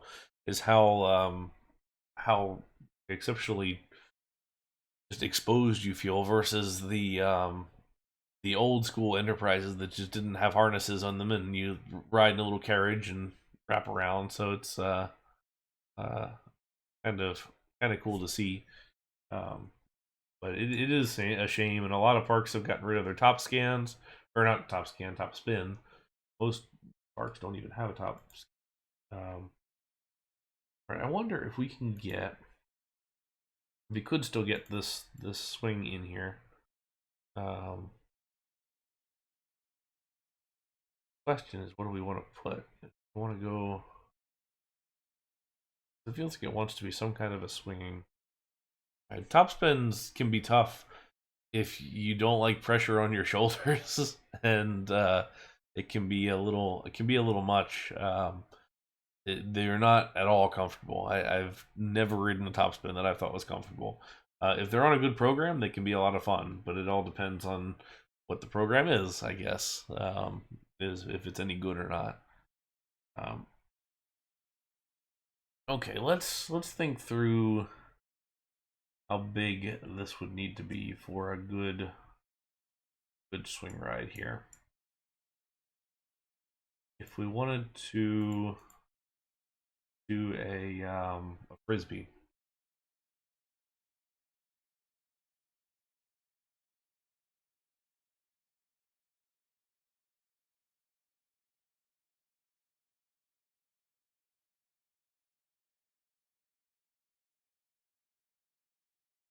Interesting that you say top spins last too long, because in a lot of the cases in the US I feel like they're really short cycles, and I don't know if that's from a nausea standpoint or whatever. I feel like it's very different on a fair circuit where they can be, way too long. um, but it's I don't know, it always seems like they take their the, you, the standard one that I usually get is, you go up and around, it locks down, you go kind of upside down, you might do 3 rotations, and then usually it's done. Um, Answer is double wing inverted flat ride. I'm not sure which one you mean, so do you have a picture of it?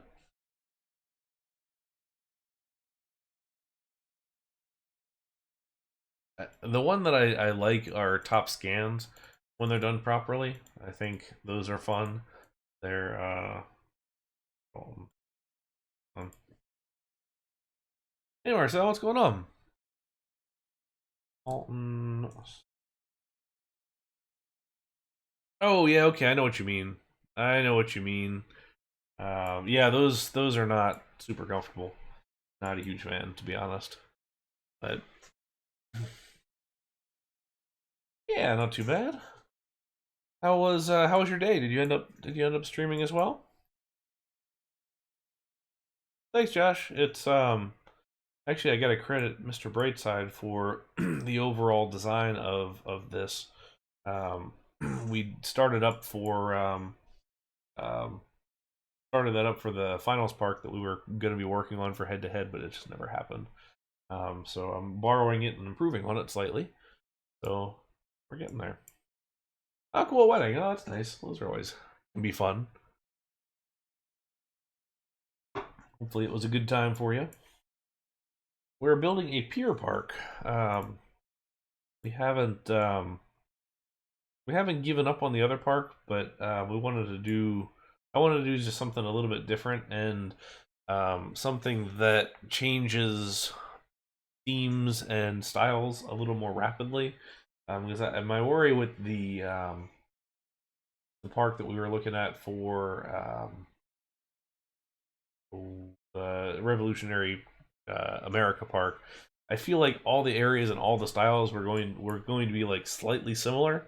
So yeah, the one where we were working on the Boston area, all the styles and all the themes and all the areas were going to end up looking really similar.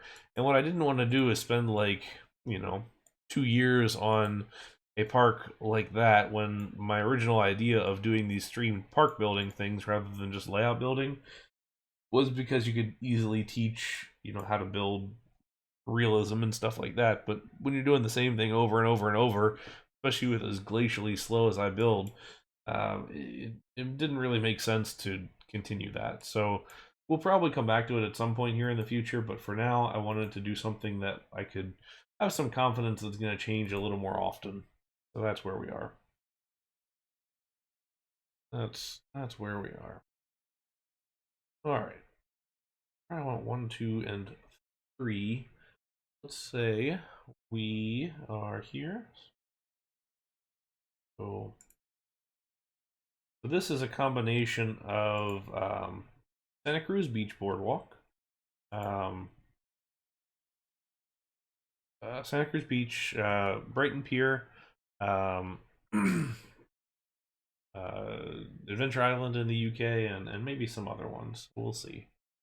Um, Yeah, and that's the thing is we had put in a good couple of months on the park and we had made some good progress and I'm still happy with how it's turned out.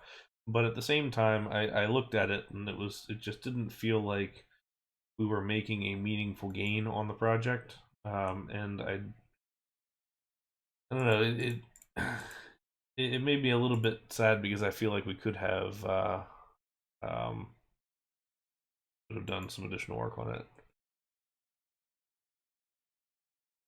I'm gonna be very I'm going to complain to you about your hate of Blackpool when I go to Blackpool and have a good time. I'm hoping to have a very good time at Blackpool, and I know you are not a fan, but I am looking very much forward to Blackpool. Maybe more than I shouldn't say it, but I'm looking more forward to Blackpool than I think any other park on this UK trip. I'm really excited about Blackpool. That should be fun, hopefully. All right, that looks about right scale wise. We'll call this one a frisbee, so we're kind of looking at this as like a host frisbee. Um,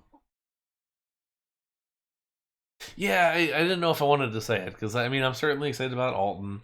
I mean Thorpe is there, but it's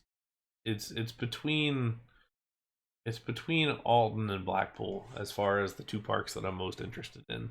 Um, I'm also gonna have some help with Blackpool getting around and everything else, and some additional perks of the visit. So that's so I'm looking forward to that. I'm looking forward to Paulton's, which is maybe weird because it's more of a family park, but Paulton's looks fun.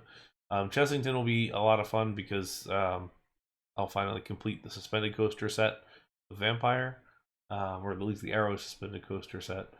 Um, I'm looking forward to Fantasy Island because I really want to ride Odyssey. Um, I really hope it's open. I know it's a toss up because of how windy it can get up there, but I really, really hope that it's open because it could. I'm hoping that it is. Um, but we'll see. I hope to God Flamingo Land gets their tenon version open by the time I'm there, but I'm not holding my breath because it seems like they are taking their sweet time with that one. Okay. No, I'm not doing light water. You know, I had it on the plan when I first planned the trip in 2020, but the you know, having Ultimate closed, I don't think I would really want to go and see the park and look at Ultimate just kind of sitting there being closed.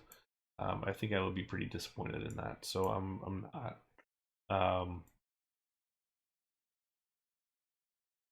I know it's a pleasant park, or it looks very pleasant to me. Aside from Ultimate. So I'm a little bit sad that I don't really have that done, but I'm kind of just looking at the overall time that I have over in the UK and thinking, okay, the best use of my spend is probably not going there. So I think we're gonna avoid it. That's the thing is I don't really care. I don't care if it's the worst coaster in the world. It's interesting. And for me nowadays, I take interesting over good.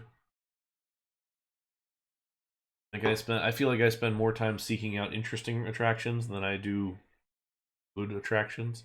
Um, Things that are more unique, things that are one of a kind, things that are, um, whatever that may be. So Ultimate was always high on the bucket list. So I'm sad that it is likely not coming back.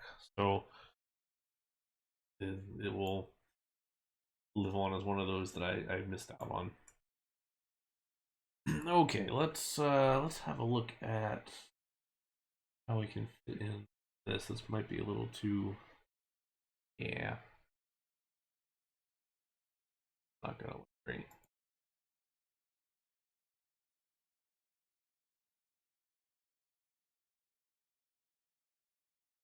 Be somewhat surprised that that clearance works.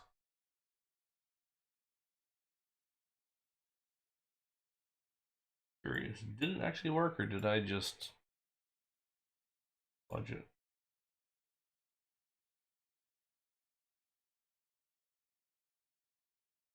Oh, it works. Okay.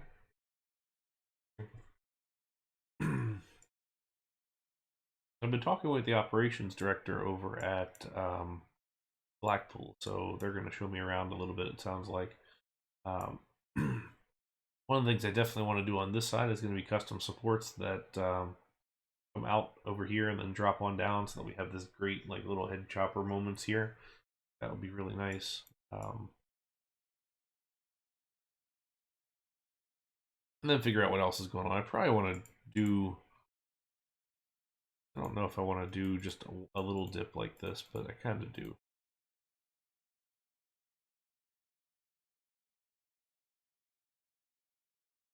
And adjust it more as it goes along. But on the whole, I'm excited for all the different parks that we'll get to do. Certainly looking forward to the different things.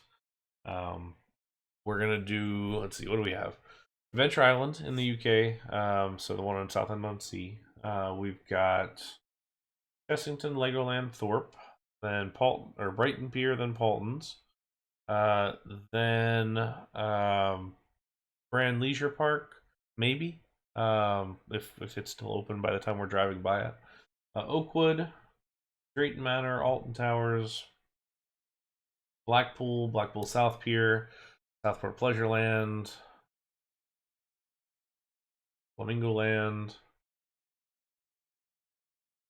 Fantasy Island, Botton's Pleasure Beach. Those are the ones on the list right now. Okay, let's see.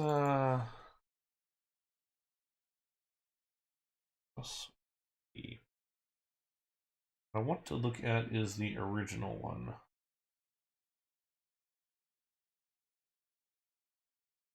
So, at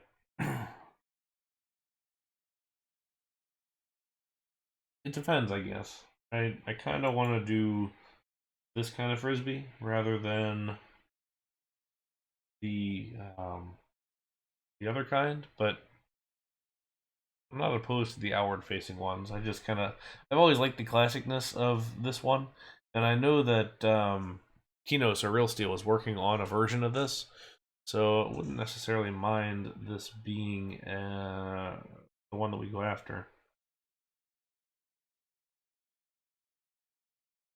To find some good pictures of it.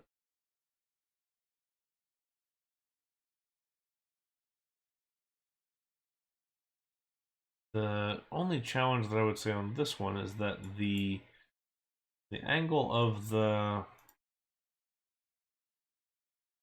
if we're talking the regular Huss Frisbee being this guy with the inward facing seats to the larger one with the outward facing seats, the columns on this one are a lot more splayed out than they are on this one. This one is more accurate to what we've got here.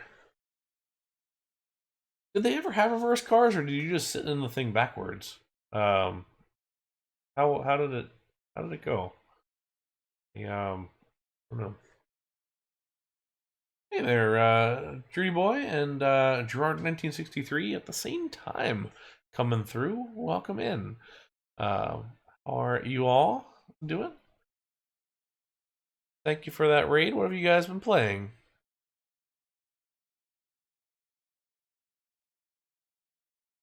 Welcome in. My name is Brian Andrelzik. I'm a real life theme park designer who likes to build in RCT and Parkitect and all these kind of things. But it's we're working on a couple of different things so far here today. We are working on a pier park. So we're building a kind of boardwalk and a pier kind of through the whole thing. So it's pretty cool. That's cool though. It's neat seeing the co-streaming and just being able to do the two or more even with the multiplayer. It's a nice feature that I'm happy that the devs put in. No, I'll have to check it out. No, it's fun. I enjoy different styles of building. So it's always kind of fun to see how different people approach the game. I mean, Marcel and I, we both have a very different approach to the game. I enjoy Marcel's chaos and just interesting, more analytical approach in some cases. Um, and me, where I'm going to build a little more realism and things like that. Yeah, actually, Marcel was here a minute ago. There he is. We're chilling out in after the day. Yeah, so it's fun. It's been a good time. I've been playing RCT since it came out in '99, playing RCT one, um, and then RCT two from what was it, 2001, 2002, something like that. Um, it's good. Here, I'll give you an example. We're very early on this one. We're definitely two streams in on this one. Most of my parks, if we're gonna go full on parks, it's gonna take me about, I don't know, 2 to 3 years to do. So this is an example of one of my finished parks here lately. So this is a park based in Japan, based on a couple of real life parks that I visited over there. Fully custom scenery, a lot of custom rides, a lot of hacking, a lot of things like that. But you know, it's fun. This one took me about 2 years. Pandemic definitely helped that because I finished. I think I started it in late 29 or early 2019, and I finished it in early 2021. So it was pretty easy to push this one along because I was having a good time with it. But yeah, it's a fun park. It was the idea was to sort of make this park that's sort of run down, that's having a lot of issues. So you notice there's a lot of like dirt, there's a lot of just leaves and crap on top of buildings. There's um, once we get further up on the upper side here, there's like rides that are broken down. There's um, there's all sorts of just different things. So it's all based on a real park called Brazilian Park Washuzan Highland, which is sort of in the sort of center of Japan, I guess. So it's kind of neat. So this is influenced by, I would say. So like this one has um, this one is largely based on the real park, but it also has other things pulled in from it. So I've got if you download the park, and actually I can put a link to it on the stream here. But if you download the park, I have a huge README that I put with it that's got like a whole storyline and everything.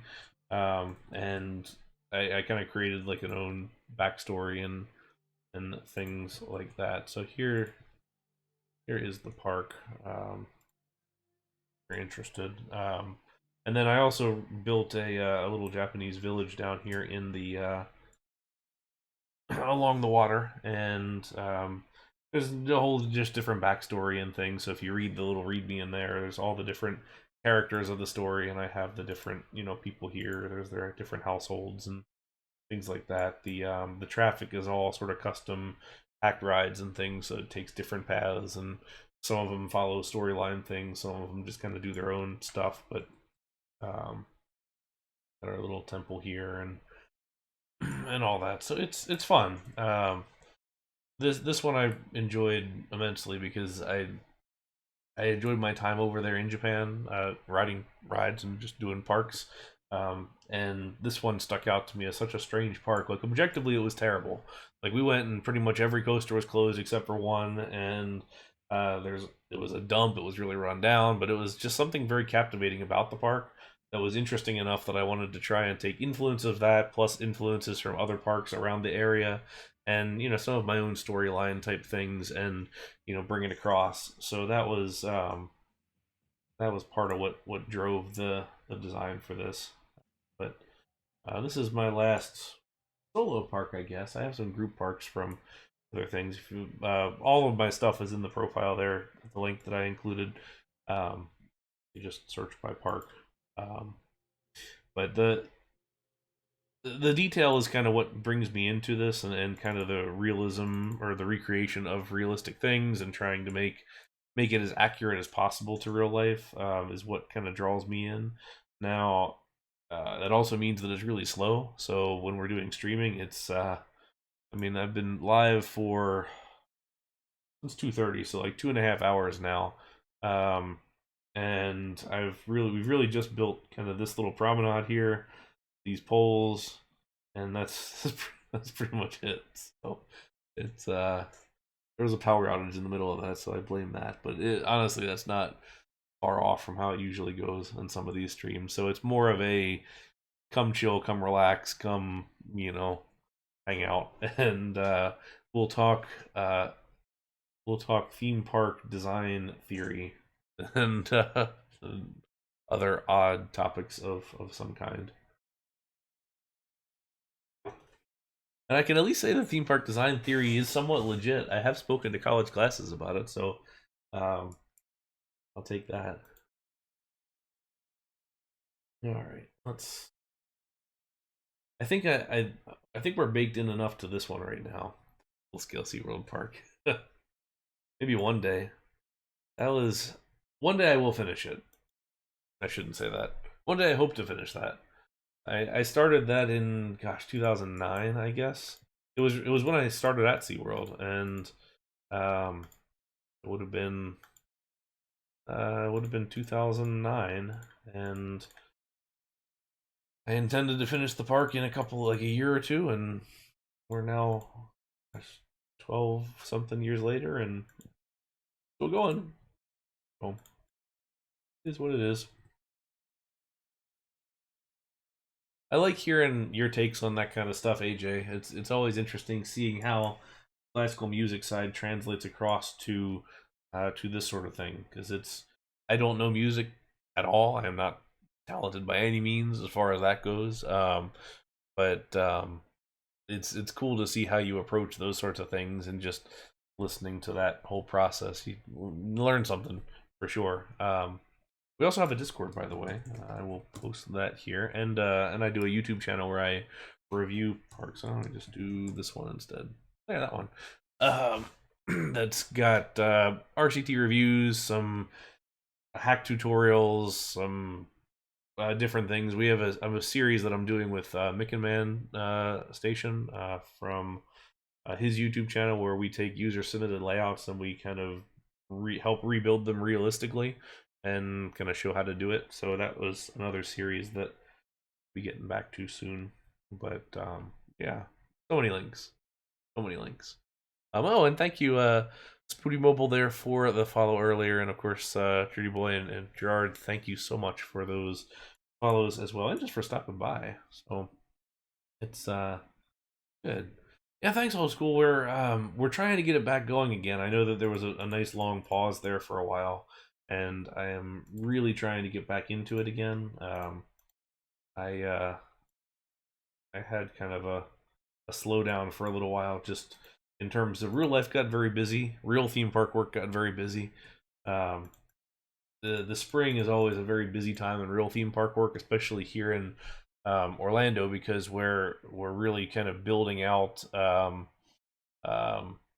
we're really trying to build out things for spring break openings. So if you consider March, April as our spring break time, there's a lot of this just like, all right, go, go, go, go, go, let's rush, rush, rush, and get in. So you're putting in a lot of these, stupidly long hours of time, and just trying to get things built and get things ready. Um, yeah, that's awesome that you were able to start streaming that and everything. It's been kind of fun seeing who else does stream, because I didn't really know. I mean, besides Marcel and others, it's yeah, it's kind of neat to see the community as a whole from a streaming side, because it's certainly pretty robust on like the Discord side of things, New Element and Dark Links, and there's, I don't know, 5 or 6 other Discords that I'm a part of that are all still keeping this old game alive. It's I always say how amazing it is that this game from 2002 or whatever can still be kicking and still be discovering new things, and learning how to use it in new ways. It's always pretty cool. Yeah, lots of landscaping to prep. Exactly. The our landscape project. Got some nice comments for that landscape project the other day, actually. All right, so we were in the process of trying to figure out what kind of rides fit into here. So I think this wants to be a pendulum type ride. So it wants to be some kind of a swing, whether it's going to be that interior facing Huss frisbee or the exterior one. Let's jump back to the internet here because I was no, get rid of it. I did. All right, Huss frisbee. There we go.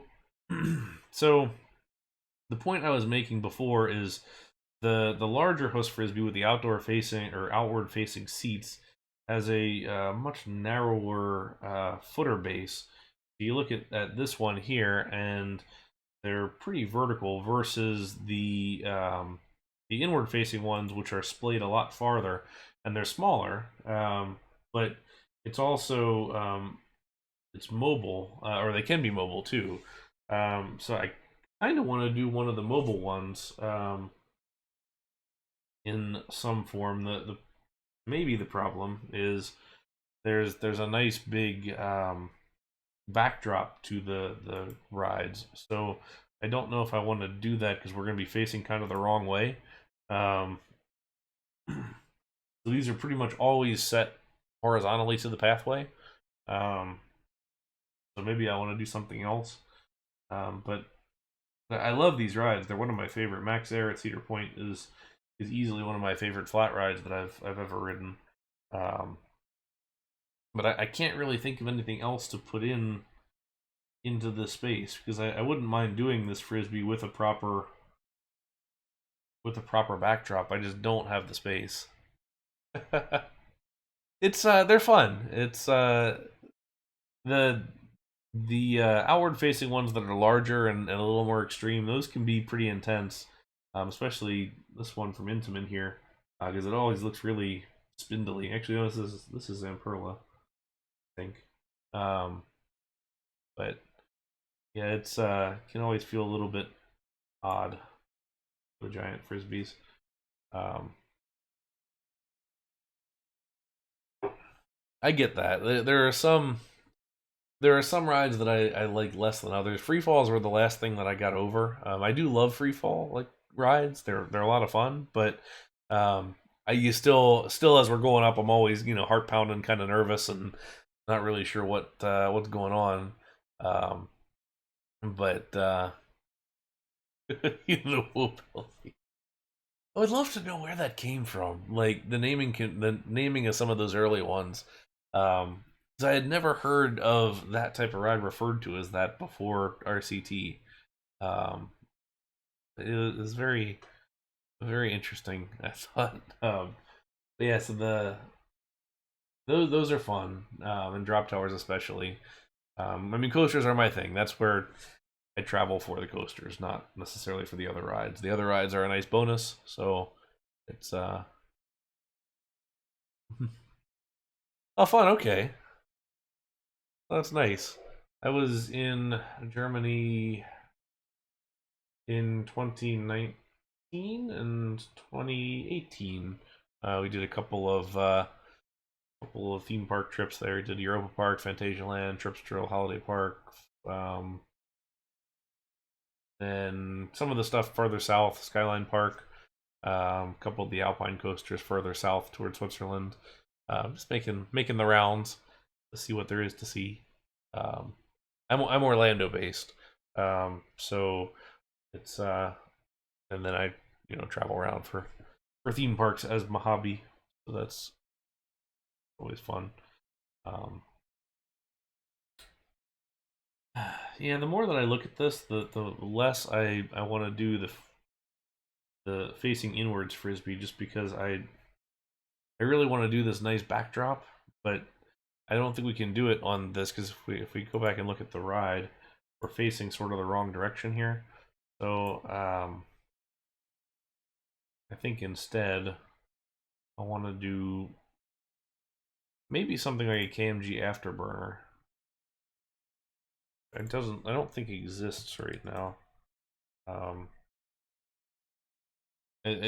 as far as in the game goes, um, because these you get plenty of having uh,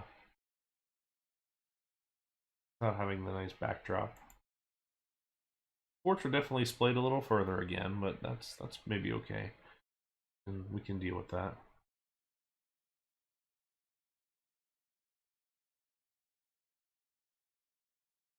That's kind of fun though, because it's interesting to learn how things are called in other places, or it's the difference of like dodgems versus the bumper cars, or a carousel versus a merry-go-round, which I've since learned that actually it's the rotation of the ride that largely classifies that, one being clockwise and one being anti-clockwise. That was kind of a strange thing. But 518. All right. I'm actually going to take a quick break because I got to use the restroom and get some more water. We're nearly out. But I thought, anyway, I think that's the case. I remember reading about it. I don't know if that's actually legit or if it's just something something that somebody made up just to sound interesting. But I'm pretty sure it's legit, which is interesting. A double decker carousel is nice. The weird thing for me in those is you can use the expansion pack one, which is always so tiny. But I like to make custom carousels that are a little wider, like the 4x4, or you can go even larger with the 6x6. The problem is just trying to get the walkways and the paths up to it.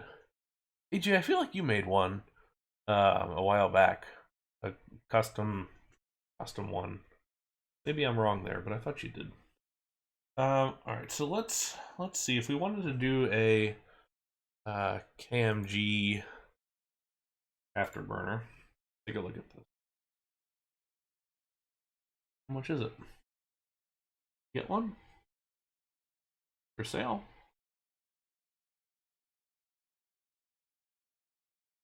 See what other pre-owned rides they have while we're at it. Ooh. Anybody want a Jetstar 3 or a half pipe? Wouldn't mind having one of these.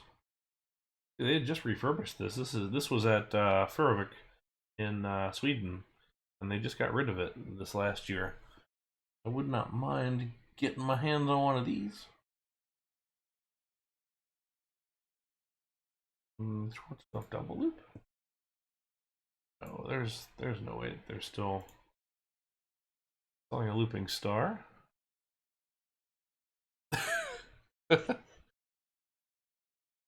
Have all the combinations. There's the carousel and the merry-go-round, or the double carousel, or the reverse it a different way.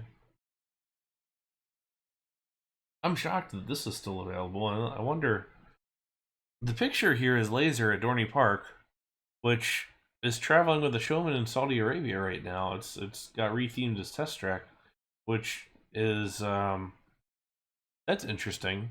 There was also one of these that we used to tour in Florida, and then it went away, and it's been missing. Well, I shouldn't say missing, but nobody seems to know where it is. I'd be curious to know if that's that one, or if this is the one in Saudi Arabia, or what.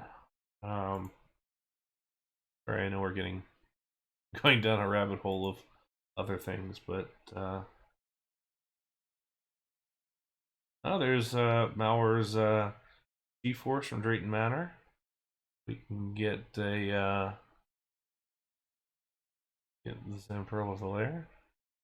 Oh, I haven't heard that. The Drayton Manor bought the one. I would love to see it. I'd really love to be able to see that go back in service, because so far I haven't missed a B&M, and I would love to be able to ride all of them at some point. Nice intimate drop tower. There's your husk. Whoever was sad about the Enterprise going away. Junior Goma SLC train. Oh, interesting. The drift coaster's for sale? Huh. There was only ever one of those. Transportable in an excellent condition. I wonder if it's still operating. Because that was a one-off, one-of-a-kind ride there, and I'm kind of shocked that it's still there. Okay, so what we want to do is I think for this one, we probably want to build the park model. So there's two kinds. You can either buy the transportable model, or you can buy the park model, and this one's the transportable one, which breaks down onto the different flatbeds and can get taken away. But I don't know. I feel like this park might at least have a slightly more permanent one. Let's look at KMG rides. See if their website's got some more information on it. Okay, rides. All right, one second.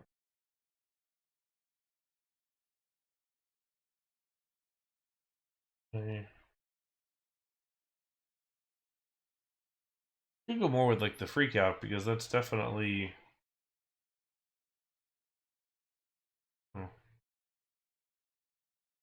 Yeah, just to see that invert stick around because I really love B&M inverts and I would hate to see it go away.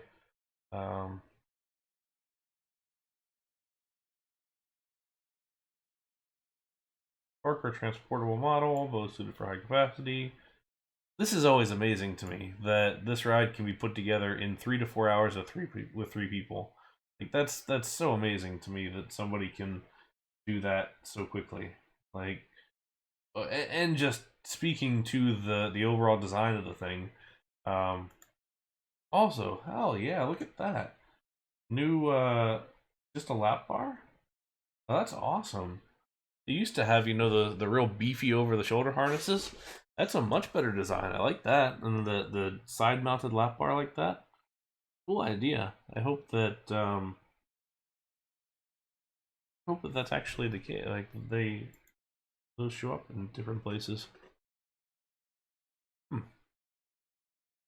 Interesting. Okay, so which one do we like? So this is it ride. Okay, so kind of sort of like this one, because it seems like we can pretty easily shape this. Let's just take a look at some of these other ones real quick. So, all right, the freak out available as a park model. Smaller than the Afterburner, interesting. Okay, looked larger. Okay, freak out Afterburner, the version 12, which I don't think we want.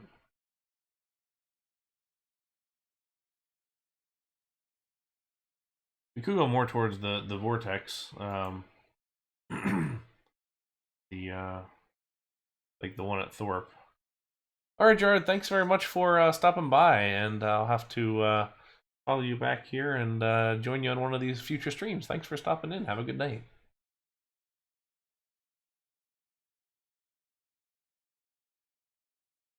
This is maybe more our speed. Maybe more our speed. Hmm. Certainly a slightly larger one. So park model. I was hoping they would have a detail sheet on it.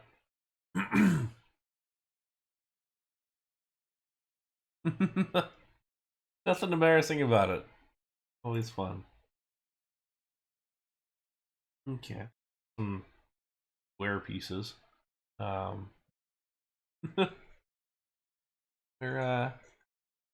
yeah, we gotta go pull our checkbook out, Jaymore. Gonna go put this on the charge card.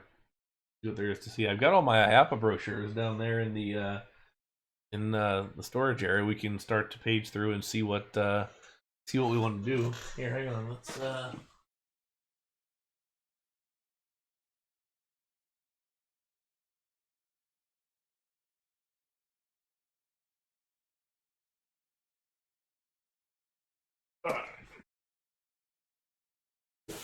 so let's see what's in book 6 here, which is interlink to Mauer rides.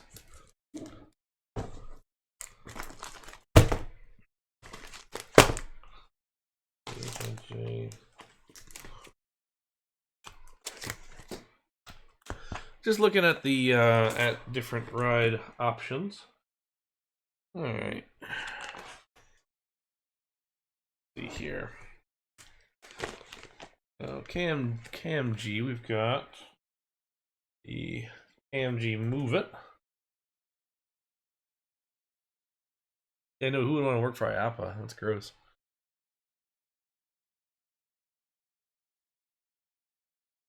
We may need to do one of these because I do like these rides. The Move It, the one that kind of circles around and then it can flip upside down. They're pretty intense. Also, I love that their little like line artwork on back here. Not necessarily a Chance Revolution, but this one here, the KMG Revolution, may be an option. We'll see. All right, here's. Nice thing is this gives us some tech specs on it. If we wanted to do the afterburner, we at least have some tech spec options. We can also do a Tango. I don't want to do the XXL because I don't think we have the space for it, but damn, that's large.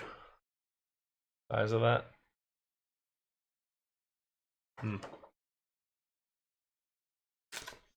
Weirdly, I have very little here from KMG. Like this entire binder here is mostly Mach and Mauer. Or my favorite there is Mamma Mia, the Art of Italian Rides. It's apparently a small rides company in Italy. But I love the name. I don't think they do, but they might. Very, very well might.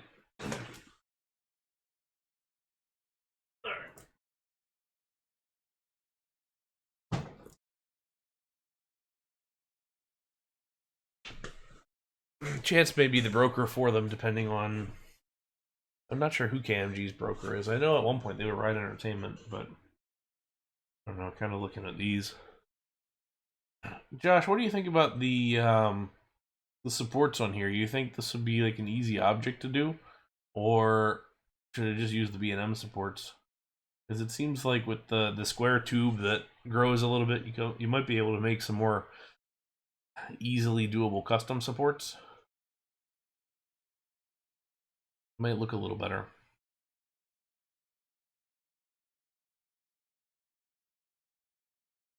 Ah, Dinosaurus. Which one did you find though? Did you find the 5-way dueling coaster, or racing coaster, or did you find the one when they had combined it to the single longest coaster in the world, or second longest, I think? Or how did you what did you find? I think this is what we're gonna go with. Okay, here, just a matter of trying to figure out how we want to go about it. If we want to build new, or if we want to have somebody do new columns for us. Okay, so AJ, did you know it used to be a 5 separate coasters that were racing as part of the original World's Fair there for Expo 70. So it had 2 kind of more adult coasters that went and dueled. It had 2 more like junior coasters that kind of dueled. Then it had like one in the center that kind of did its own thing and kind of meandered all over. It was a very cool thing. Okay. So the bigger version, the Afterburner and Freakout. The swing has a robust overall look and a striking capacity rate. Hub and arm rotate at 15 RPM. Highly suitable for amusement parks, but can also be delivered. This one's interesting in the fact that they offer it as largely as the park model, but also have a transportable model. So they must not have sold many of these as transportable versus the other one. I want to know where this one is. Well, this is it ride. I can find.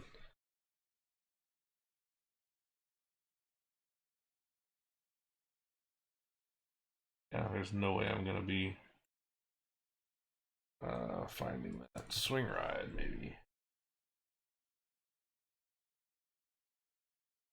No, not a chance.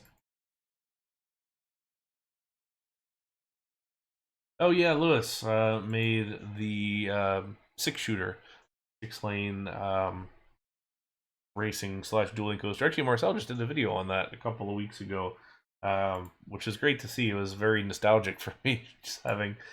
It's been a while since I've seen it, and that was nice. Um,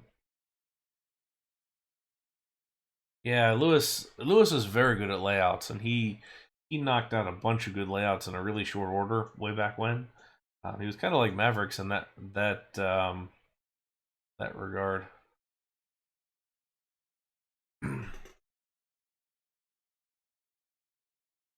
don't know. It might have been. Um, I'd have to look up some more info on it just to see if that was indeed the case. But I think I might look to Josh or whomever it may be or Extreme to help us maybe build out this a little bit more. Um, yeah, he did a very nice job in terms of the way that they actually dueled, like the fact that they didn't just kind of go up the lift hill together and then go do their own thing. Um, the fact that they actually dueled in pairs or in threes and they swapped and went back and forth. It's a lot of just start and stop and test and adjust and everything like that, which is kind of nice to see that he actually paid attention to that. I've only ever built um, a just 2 dueling coaster, and I that's kind of enough for me to try and get the realism in there as well as the accuracy and everything. So it's neat to see. He definitely did a good job. All right, so I think what we want to do is build this as a as a permanent flat ride or like a park model. So if we look back at the photos here of Revolution, this has a dropping platform. That's a rectangle. Um, and here you can see it actually running as a rectangle. And then the loads kind of from the sides. Hey, Belgian guy, what are you still doing awake? Is it not very far past your bedtime? Uh, but yeah, I think they turned out okay. Pretty happy with it.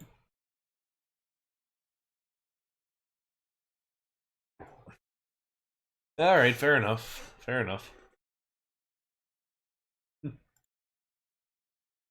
That's when my wife comes down after sitting here past midnight. She's like, "What are you still doing awake? Why are you?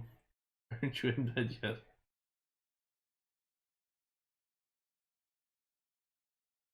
Work tomorrow. Oh, okay. All right. 11:30 is fine. I, for whatever reason, I was thinking it was much later. It was only 5:40, so it's not too bad.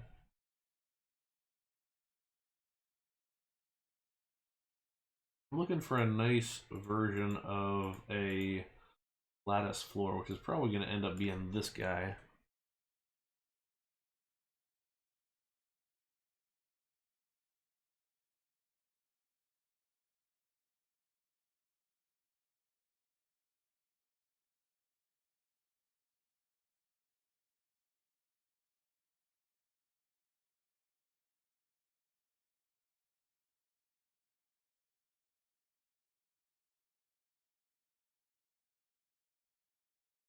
Yeah, we're gonna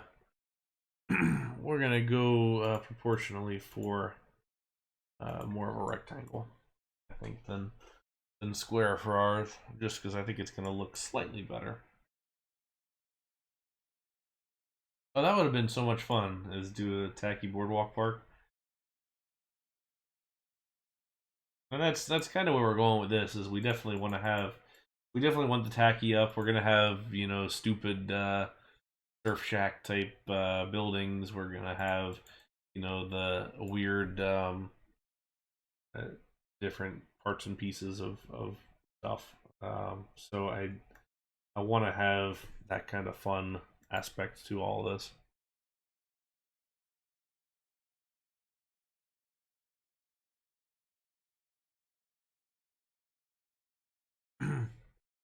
Oh yeah, that'd be great. I like seeing those kind of things, and it's always fun seeing what people work on. Alex is so good. His work is just excellent. All right, so I will need support pieces that angle in slightly less, because we're not going to go up that high to hit at a certain angle. So I really can't do a whole lot in the meantime as far as that goes. Um,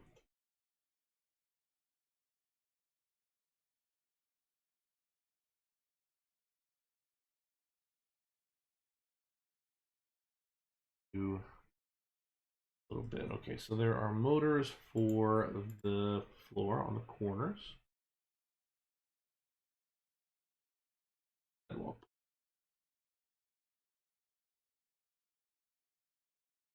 I don't know what color this is going to be, but we'll start here.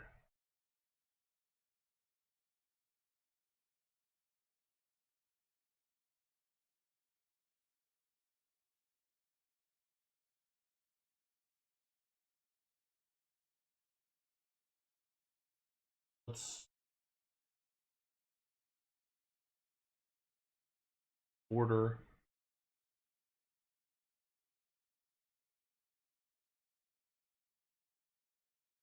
So being where this sits, we'd have some kind of like a little sump pump on the lower portion, but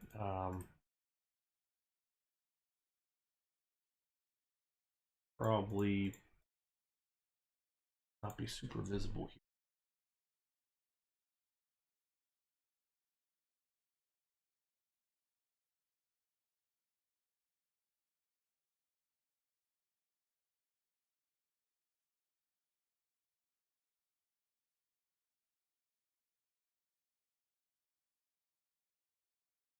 Oh, this is glitch fest. Fantastic. All right, well, let's begin.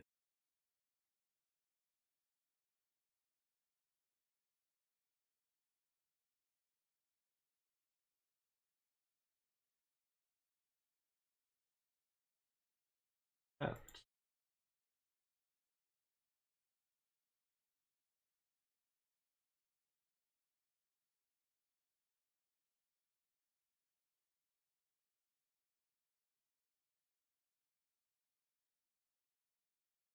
I'm back. We were just looking at the park we had going for the finals. Uh, for ours, the Tibidabo inspired park, never did get off the ground. I think it was runner one. Thanks. Yeah, I think we're looking pretty all right as far as that one goes. I'm pretty happy with how it's turned out. Excuse me, thus far.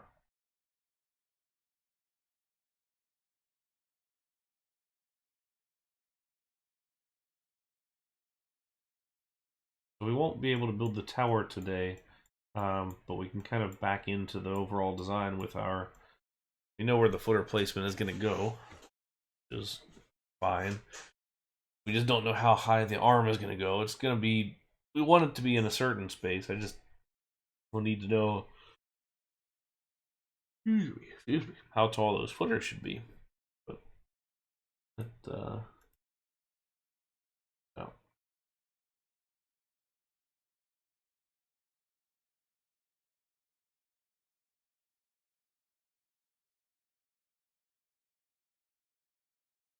I don't think this wants to be asphalt. This wants to be more. It does.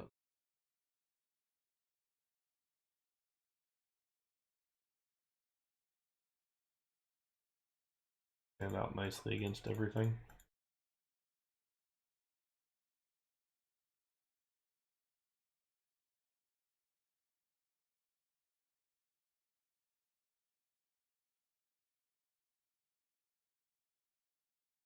You will queue will be here, and then I guess we'll just use kind of the front side here a little bit. And maybe we can queue up underneath of the ride here. I think it's going to exit through this way.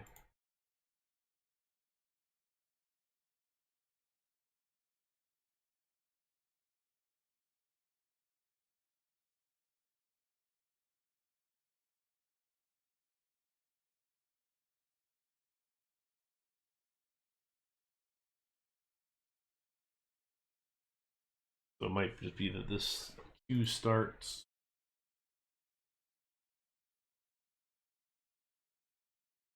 here,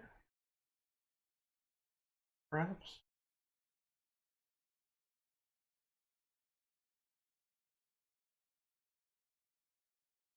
Go back to Santa Cruz. Their Fireball is a portable model. I'm relatively certain their Afterburner is.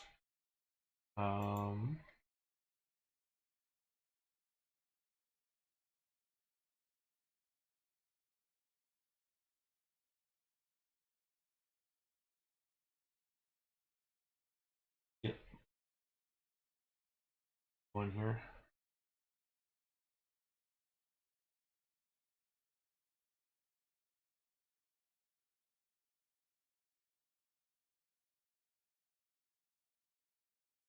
For whatever reason, it does not want to let me get to what I want to look at. Reload.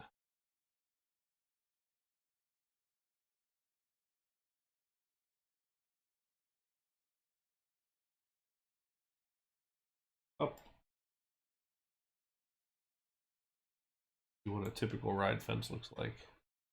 I do have a spreadsheet for tracking the the different credits. I also use coaster count, but the spreadsheet is definitely a easier way to do it. I'll remind me in the Discord and I'll post it. I can link mine.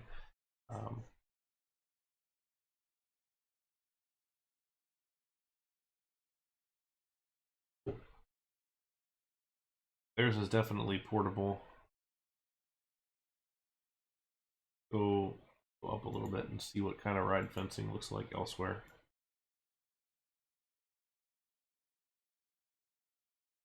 Fencing in general. Alright, so pretty much just a simple railing.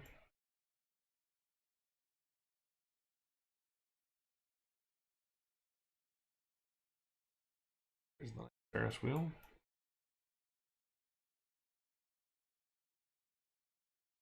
I bet these residents complain, but I think they'll be really neat to be able to see the ride or the park from where you live. I'm sure it's not great when it's 11 p.m. and the park hasn't closed and you're trying to go to sleep, but I guess that's. I'm guessing this park. Well, I know this park existed prior to them buying those or those houses existing. Okay, so it looks like a lot of just this sort of metal type fencing, a lot of colored fencing. So that's we're not opposed to doing picket type fences, split wood fence.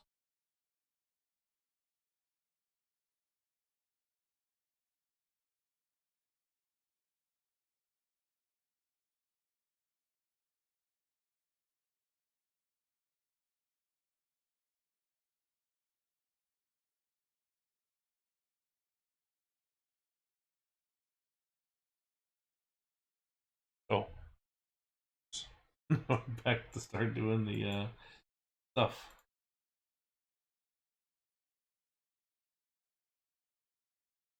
I wonder if this comes as a border tile. I think it does. Yeah.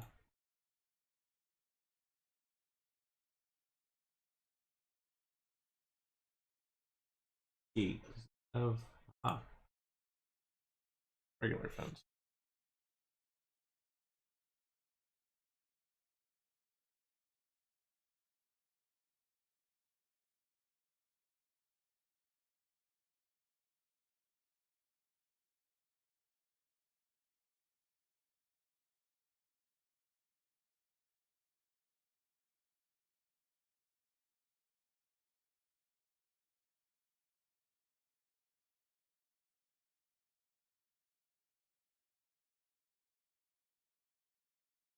The weird squares in the floor on newer screaming swings. You'd have to send me a picture. I don't know offhand how all that looks.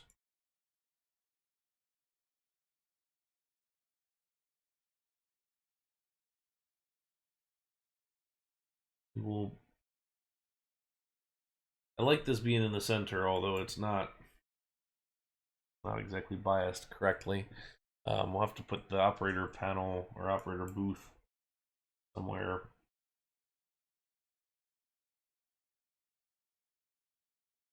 back place.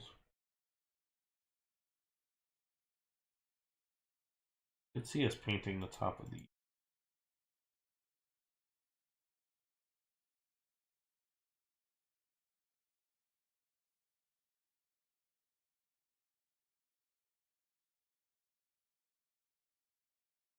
I always have to tell myself when I'm building these kind of parks that it's okay to do brighter things. You can paint things that you wouldn't normally paint at a theme park. It's just in general a much nicer look. So I wanna make sure that we're doing bright stuff. We're doing good colors, good choices of things that are gonna keep good. Okay.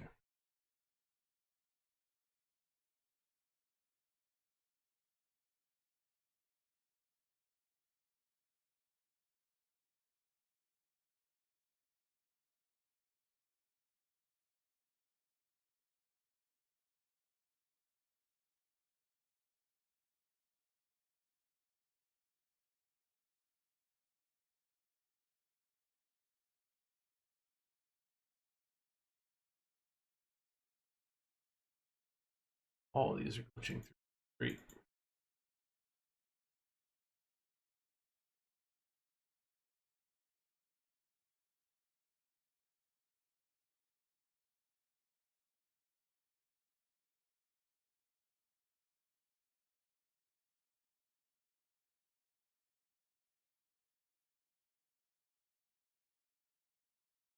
Let's get the order right.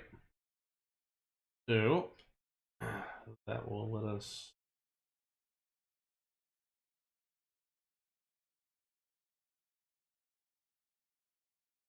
Fence, fence.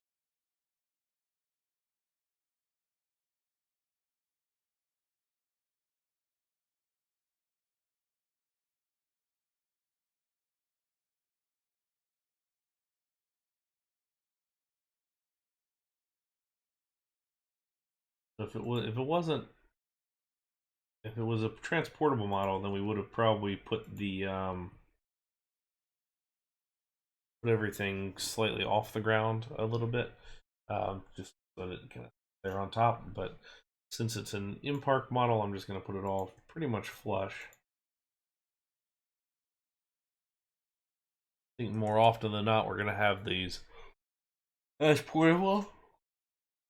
But I like the idea of this one not just as part of the whole of the space.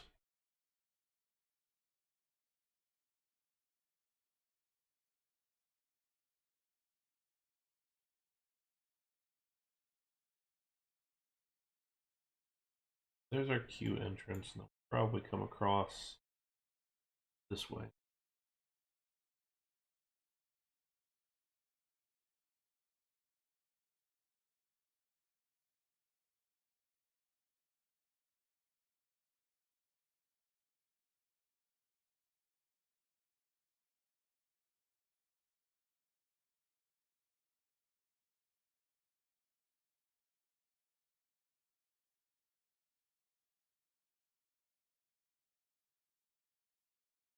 And the idea is we could have the queue more or less end here, but show the whole thing, uh, kind of extended queue across. Hey Vav, what's going on? How is your afternoon?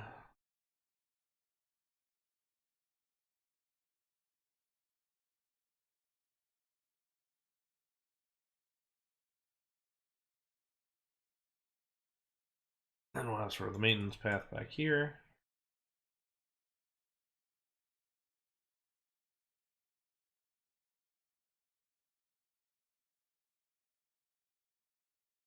How's that married life treating you?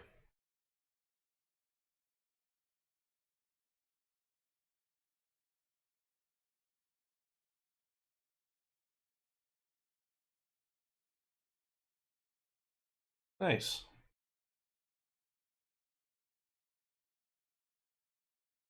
A good time? Or if I watch movies, I would enjoy it.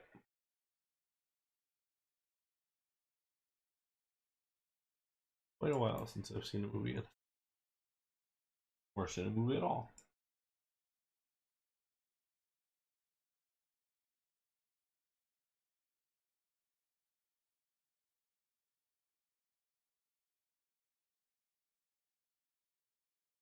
There you go. You can get that titanium ring though, the light ones. It's good. Let this glitch back again.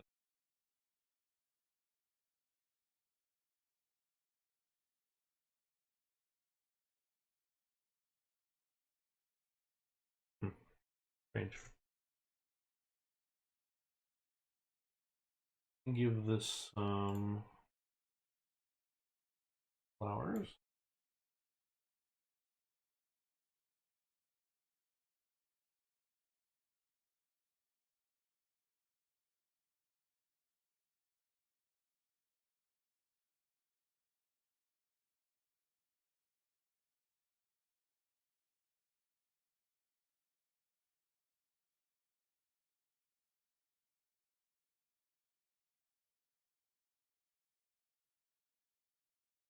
Now,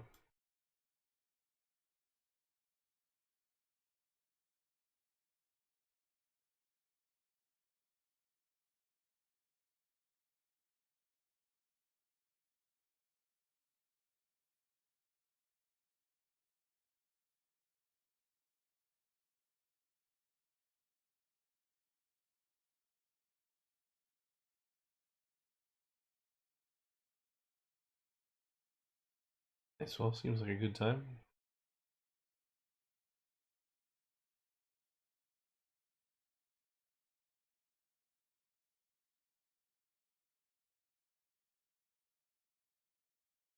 Yeah, that's got some heft. I forget which one I had first looked at when and I got engaged trying to figure out what was going to be the best, and then I forget what this one is, but it's definitely lighter.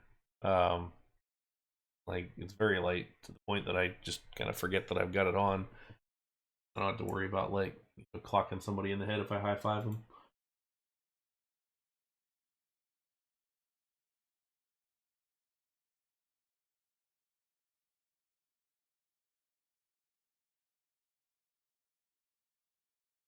Guess we'll make this red too. I mean, why not?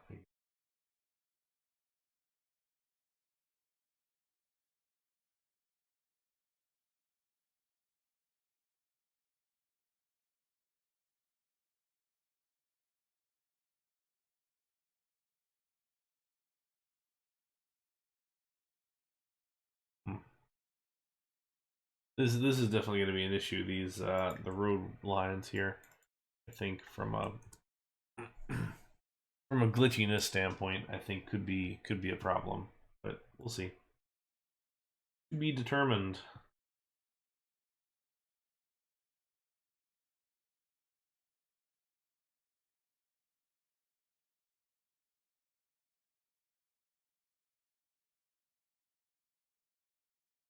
And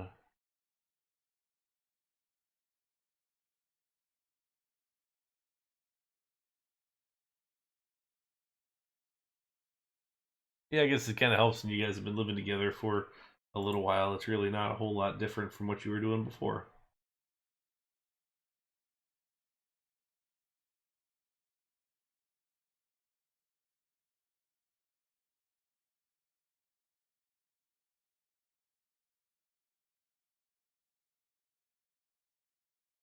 I don't have to do the whole dating thing anymore. Put it in the first place. Okay, so we'll probably put the operator booth right back here because we want it right next to the entry area.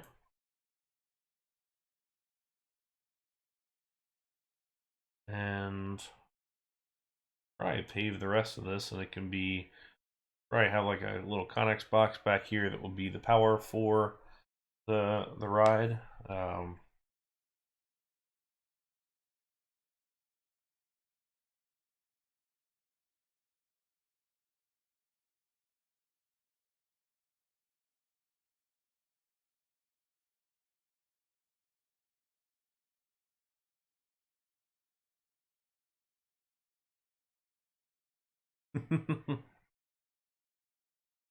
don't know if I want to be chasing kids around. I think it might be wife, dog, and cat from here on out. See.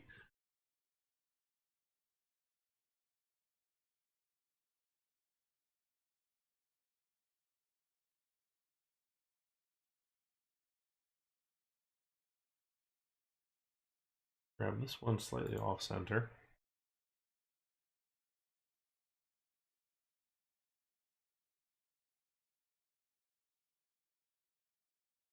Actually, what we could do is we could put the ops booth right here. Then we basically queue around the thing. So that way we've got ops booth here, entry on the side. Whole thing sits pretty nicely together. Not what I wanted.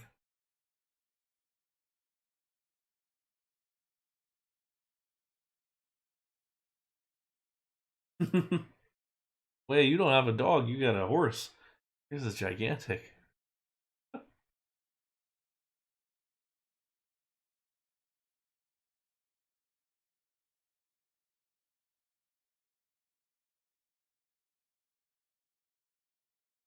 Waiting for mine to come back downstairs.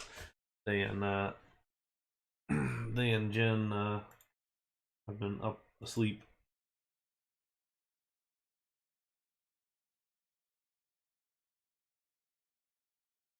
Golden would be a good time. You gonna do a rescue? There was a couple of Goldens at the rescue where we got Lily from, but we didn't end up going forward with those.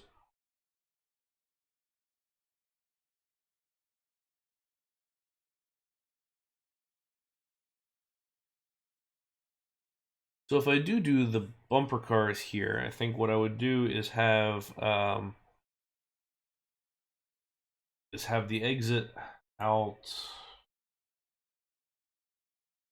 So I guess like this would be the exit, and then whatever happens on this side inside kind of pops out and then goes this way.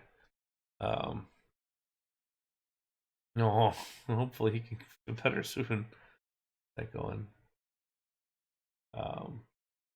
Yeah, streaming is Jen's nap time usually. Or she'll, sit there and make comments at me as I stream, which also happens. But not today.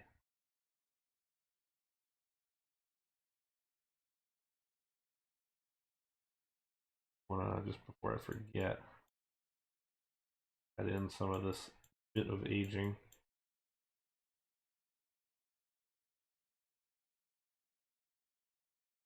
Ooh, what kind of snake do you have? I was gonna say, what kind of snake do you have? Our neighbors had snakes when I was a kid. I used to take care of them when they were gone.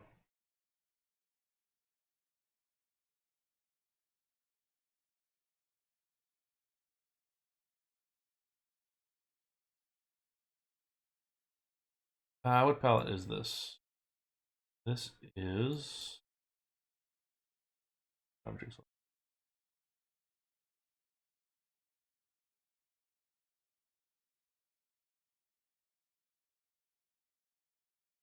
This is the warm grays plus natural color palette. The only challenge that was pointed out to me earlier, and I didn't notice until I zoomed in, is the sand is purple because there's a magenta replacing the dark olive green, and I don't know if I like that, especially because we're going to be going with with so much sand and beach and everything like that. Maybe, I don't know. I don't know how to do pallets, so I'll let somebody else who knows what they're doing mess with it. So we'll see. I'm sure I'll change it here at some point and get it adjusted.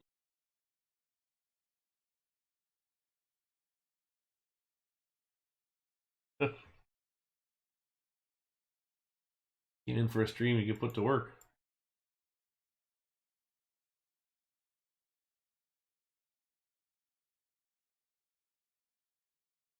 I don't. Maybe green, maybe green.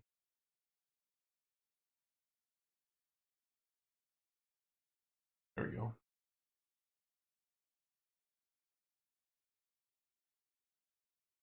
That'll work. Yeah, the purple sand is a little bit annoying. A little bit.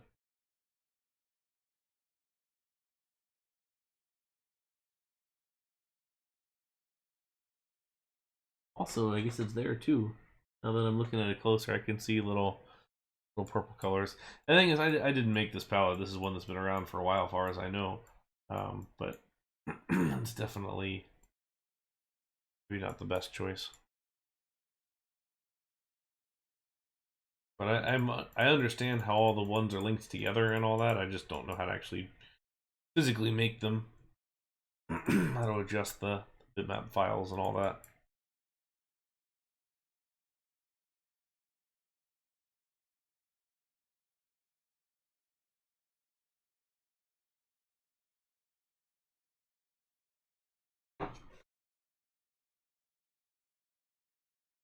Kind of does, actually. I like that.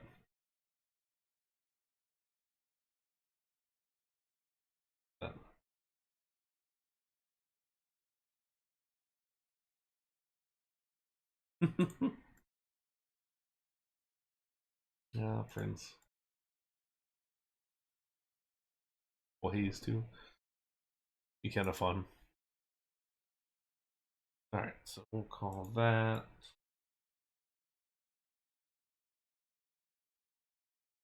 A flat ride to coaster ratio. Depends on the park, really. Um, Probably not. But it depends. Depends what you're doing in your park, really, as to how much, how many flat rides you want to have.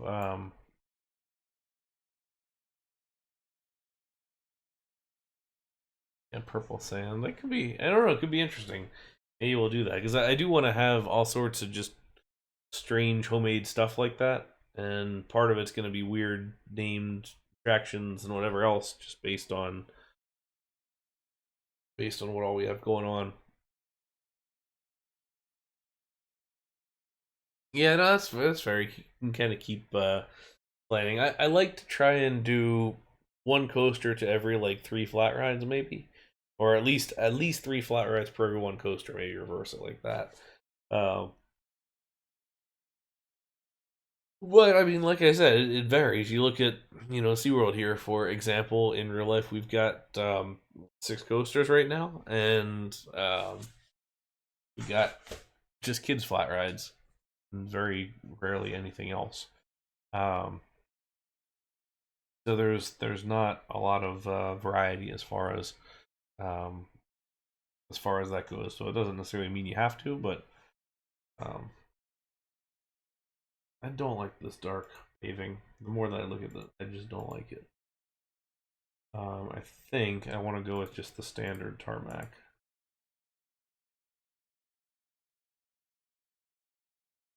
I would love to get a Screaming Swing. San Antonio got one, but I don't think we get one.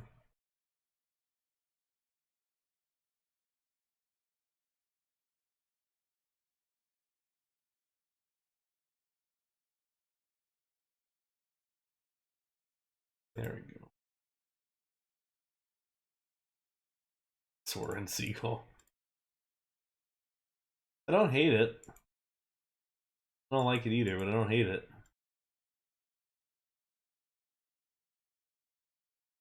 Yeah, there have been rumors that Tampa is getting one.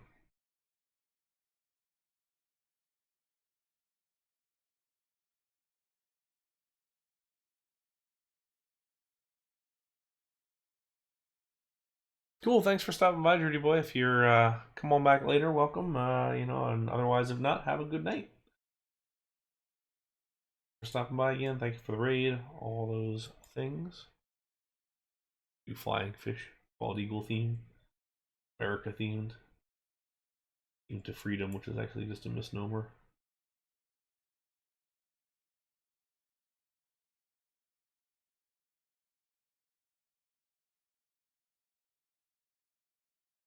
Okay, so I feel like this is getting be a little bit better.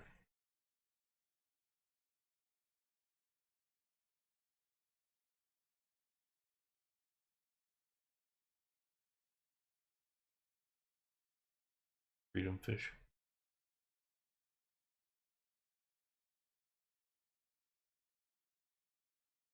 I don't know if I want to board off the lift supports. Um, because really, a lot of the access to some of these places is pretty sketchy in a lot of these parks. So you may have plenty of access right up to it. Um, I don't know if I want to board it off or not. I need to think about that. I think if anything, it might be like a chain link fence or something. I also at some point will come back and do footers for this, but I need to ask Extreme to work on an object for me with those. Because I would love to do, Liam's footer object that he's got. I'd love to do that, but they're too thick. Just these guys. This woody footer set that he has. Like I really love this idea, but they're way too thick for anything in reasonable scale. So I think we're gonna instead do. I need to ask somebody to cut that down by like half, maybe.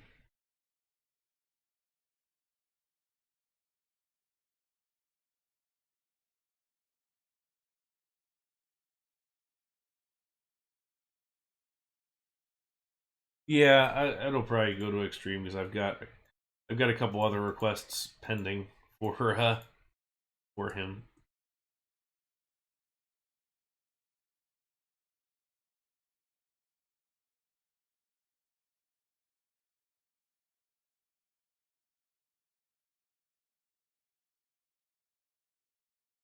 Want to do Conex boxes?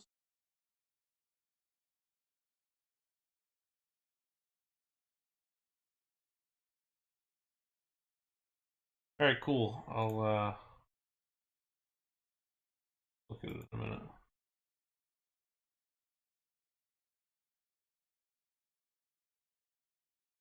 That looks like the magnet.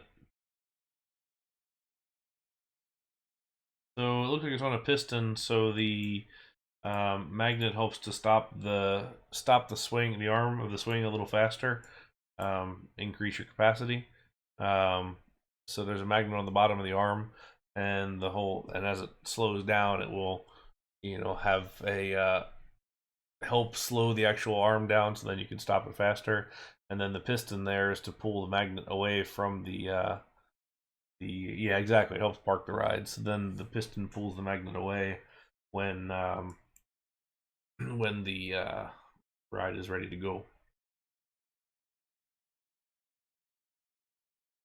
Let's work on a Conex box out here.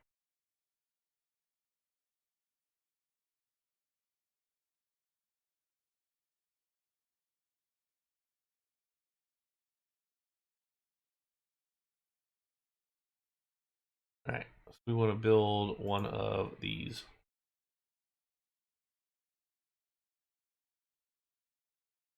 Let's that we want vertical pieces here.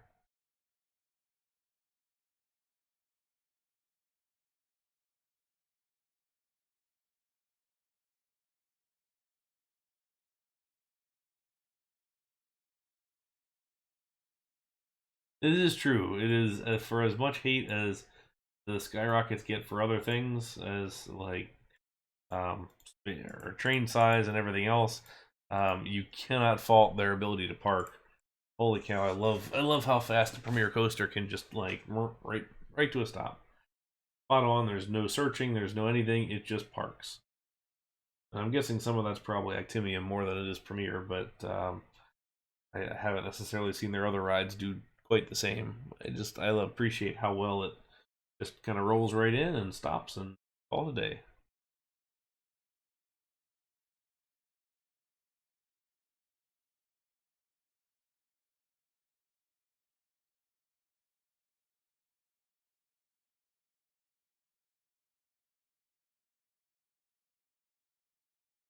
Or well, exactly. That's the biggest thing is when you don't have to search when you don't have to search when you're on, as far as that goes, because it's all automatic unless you let go of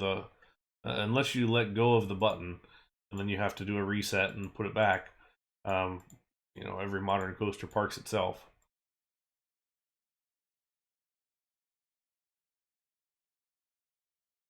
Thing is, the comfort collars do nothing, or the issue with the comfort collars is it's hard to get in and out of the train. The actual experience on ride is non-existent. And anybody who says that it is lying to you just to be edgy. But it's the getting in and the out that's the hard part, and that is an issue. I would absolutely say. Um, so it's just that access is a challenge. Um, but oh yeah, no, exactly. Coaster enthusiasts doing what they do. This should be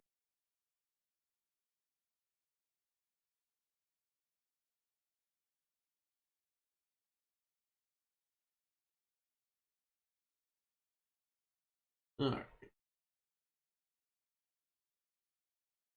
Of course, then you get put the lap bar on the ride, and they'll be like, "Oh no, the restraints aren't any good, like RMC's." And I hear so many say that the RMC restraints aren't good, and uh,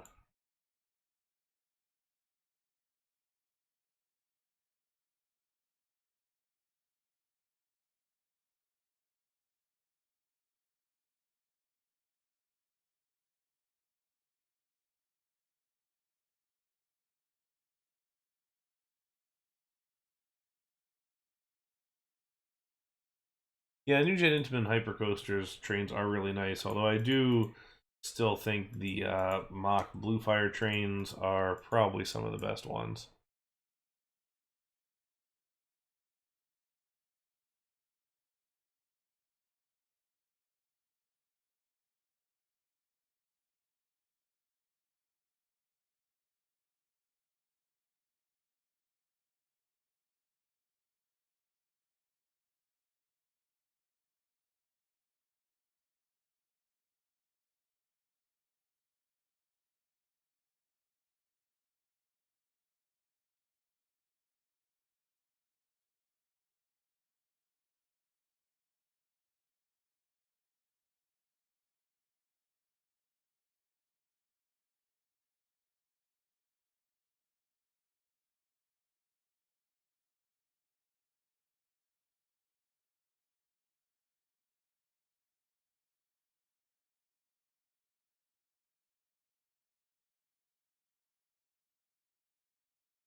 That was how I felt on the Zero Tower Speed Coaster seats. Um, that the restraint was kind of tilted or the seat slash restraint was tilted in a slightly weird angle.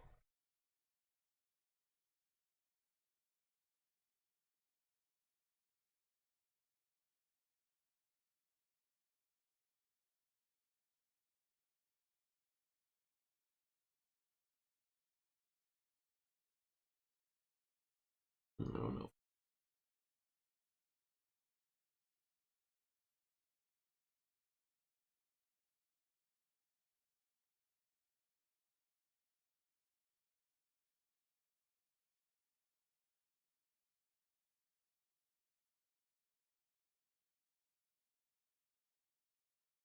Mhm.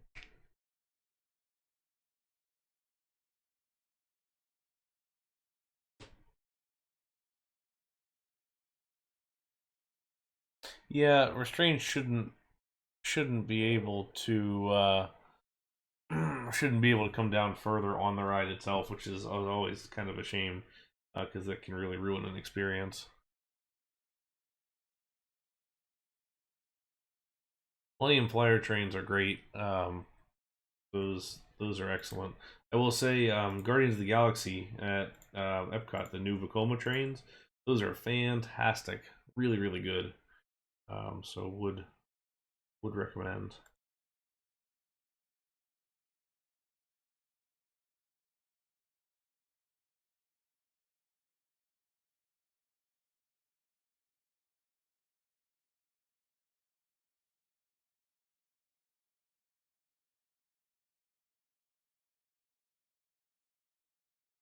Oh, sure, it is. It just doesn't necessarily make it better or make it any less valid. It is a safety thing, and yet uh,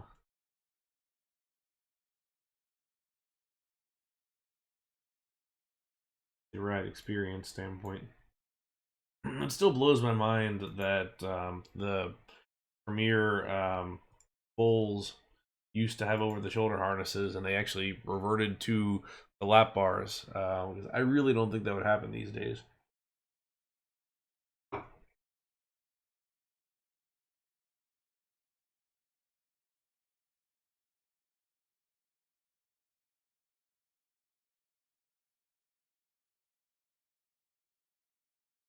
This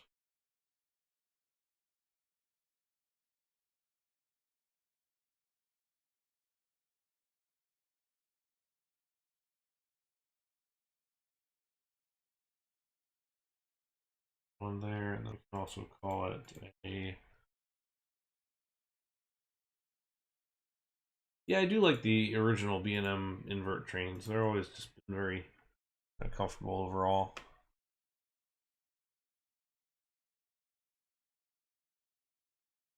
There's the two by one.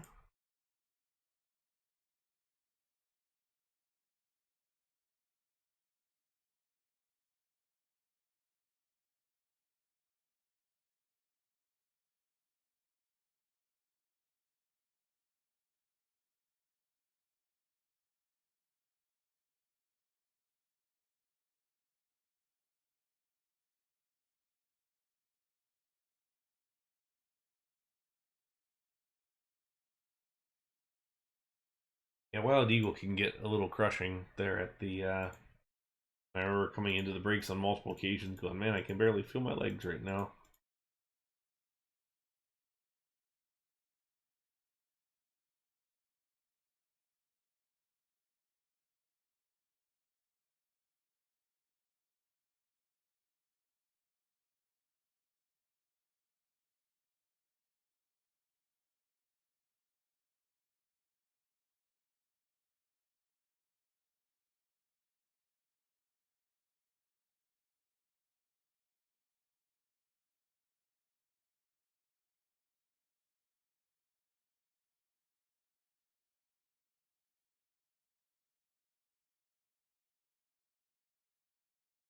Ah, Thunderbird's a good ride. You like Thunderbird? Okay. All right, so there we go. That's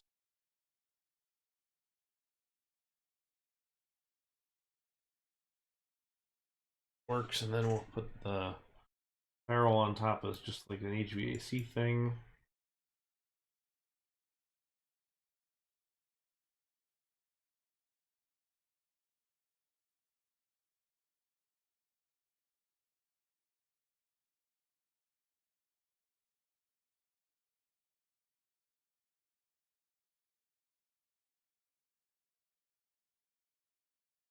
Yeah, if it doesn't weigh itself, I would imagine that it just bases it off of the ride before, as far as cycle time goes.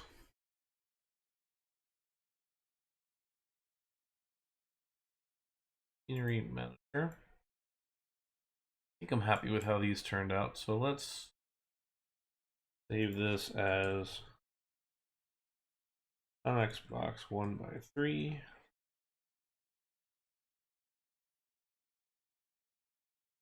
This one. Oh wait, no, you need to copy it first. Copy,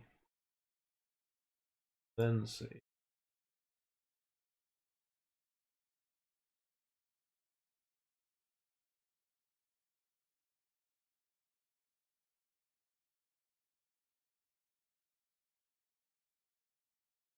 By 2.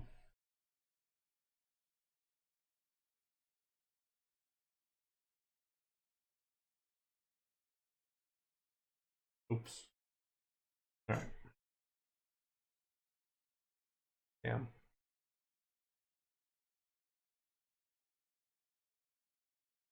Thing.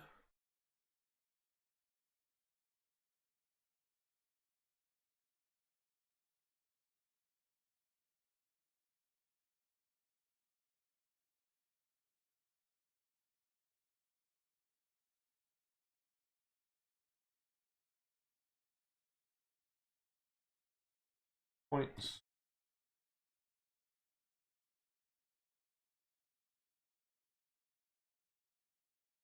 Oh, 5 seconds faster overall lap time. That can be, you know, that could really just be conditions of the um, the day and stuff like that.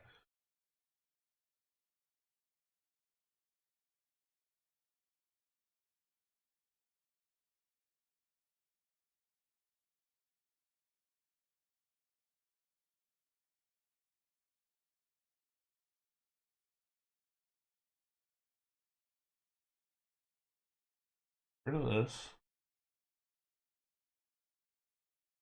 Delete one. Rename this one.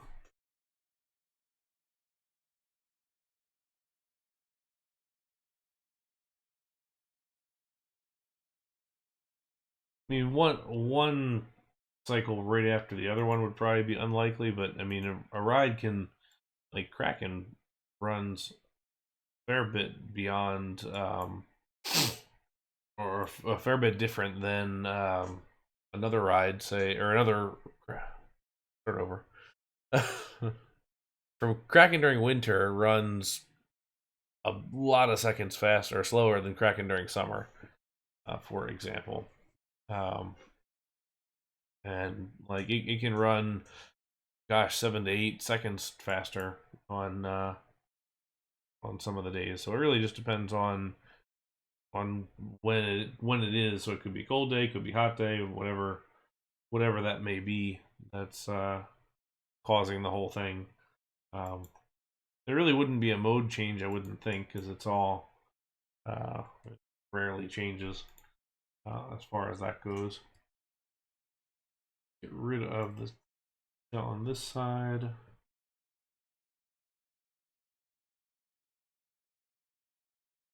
Let's take.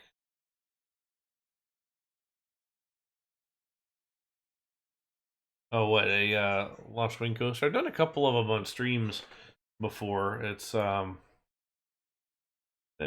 not too bad. The biggest challenge in the game is how many or the friction on those trains, because those trains are terrible as far as friction goes. Need Rob to finish that one that he had started a while ago. Um, that was a really nice one. Kind of want this to be just slightly off center. I don't know if it's worth me rebuilding this whole box or not, but I kind of want this one to be just, slightly offset from the other one.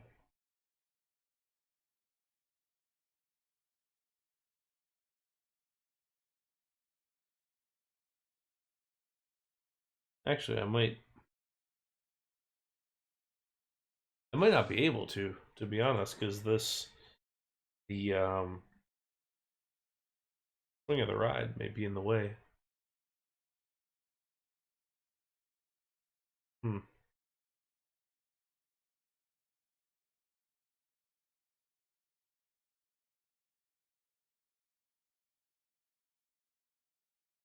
Yeah, I want it to be cramped, but maybe not that cramped.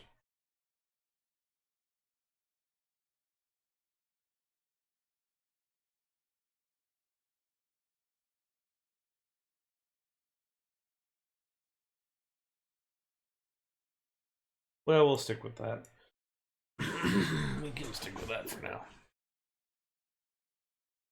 That alone.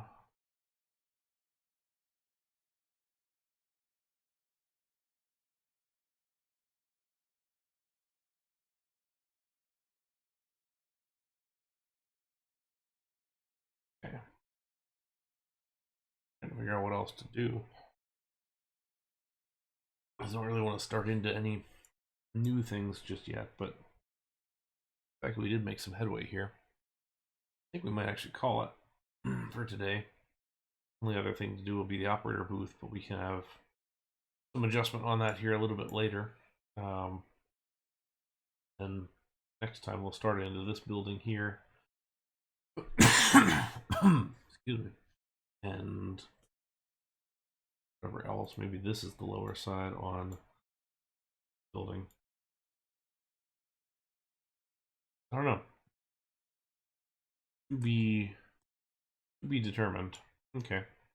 Well, yeah, head to bed, and I think I will wrap it up here. We'll call this number 2.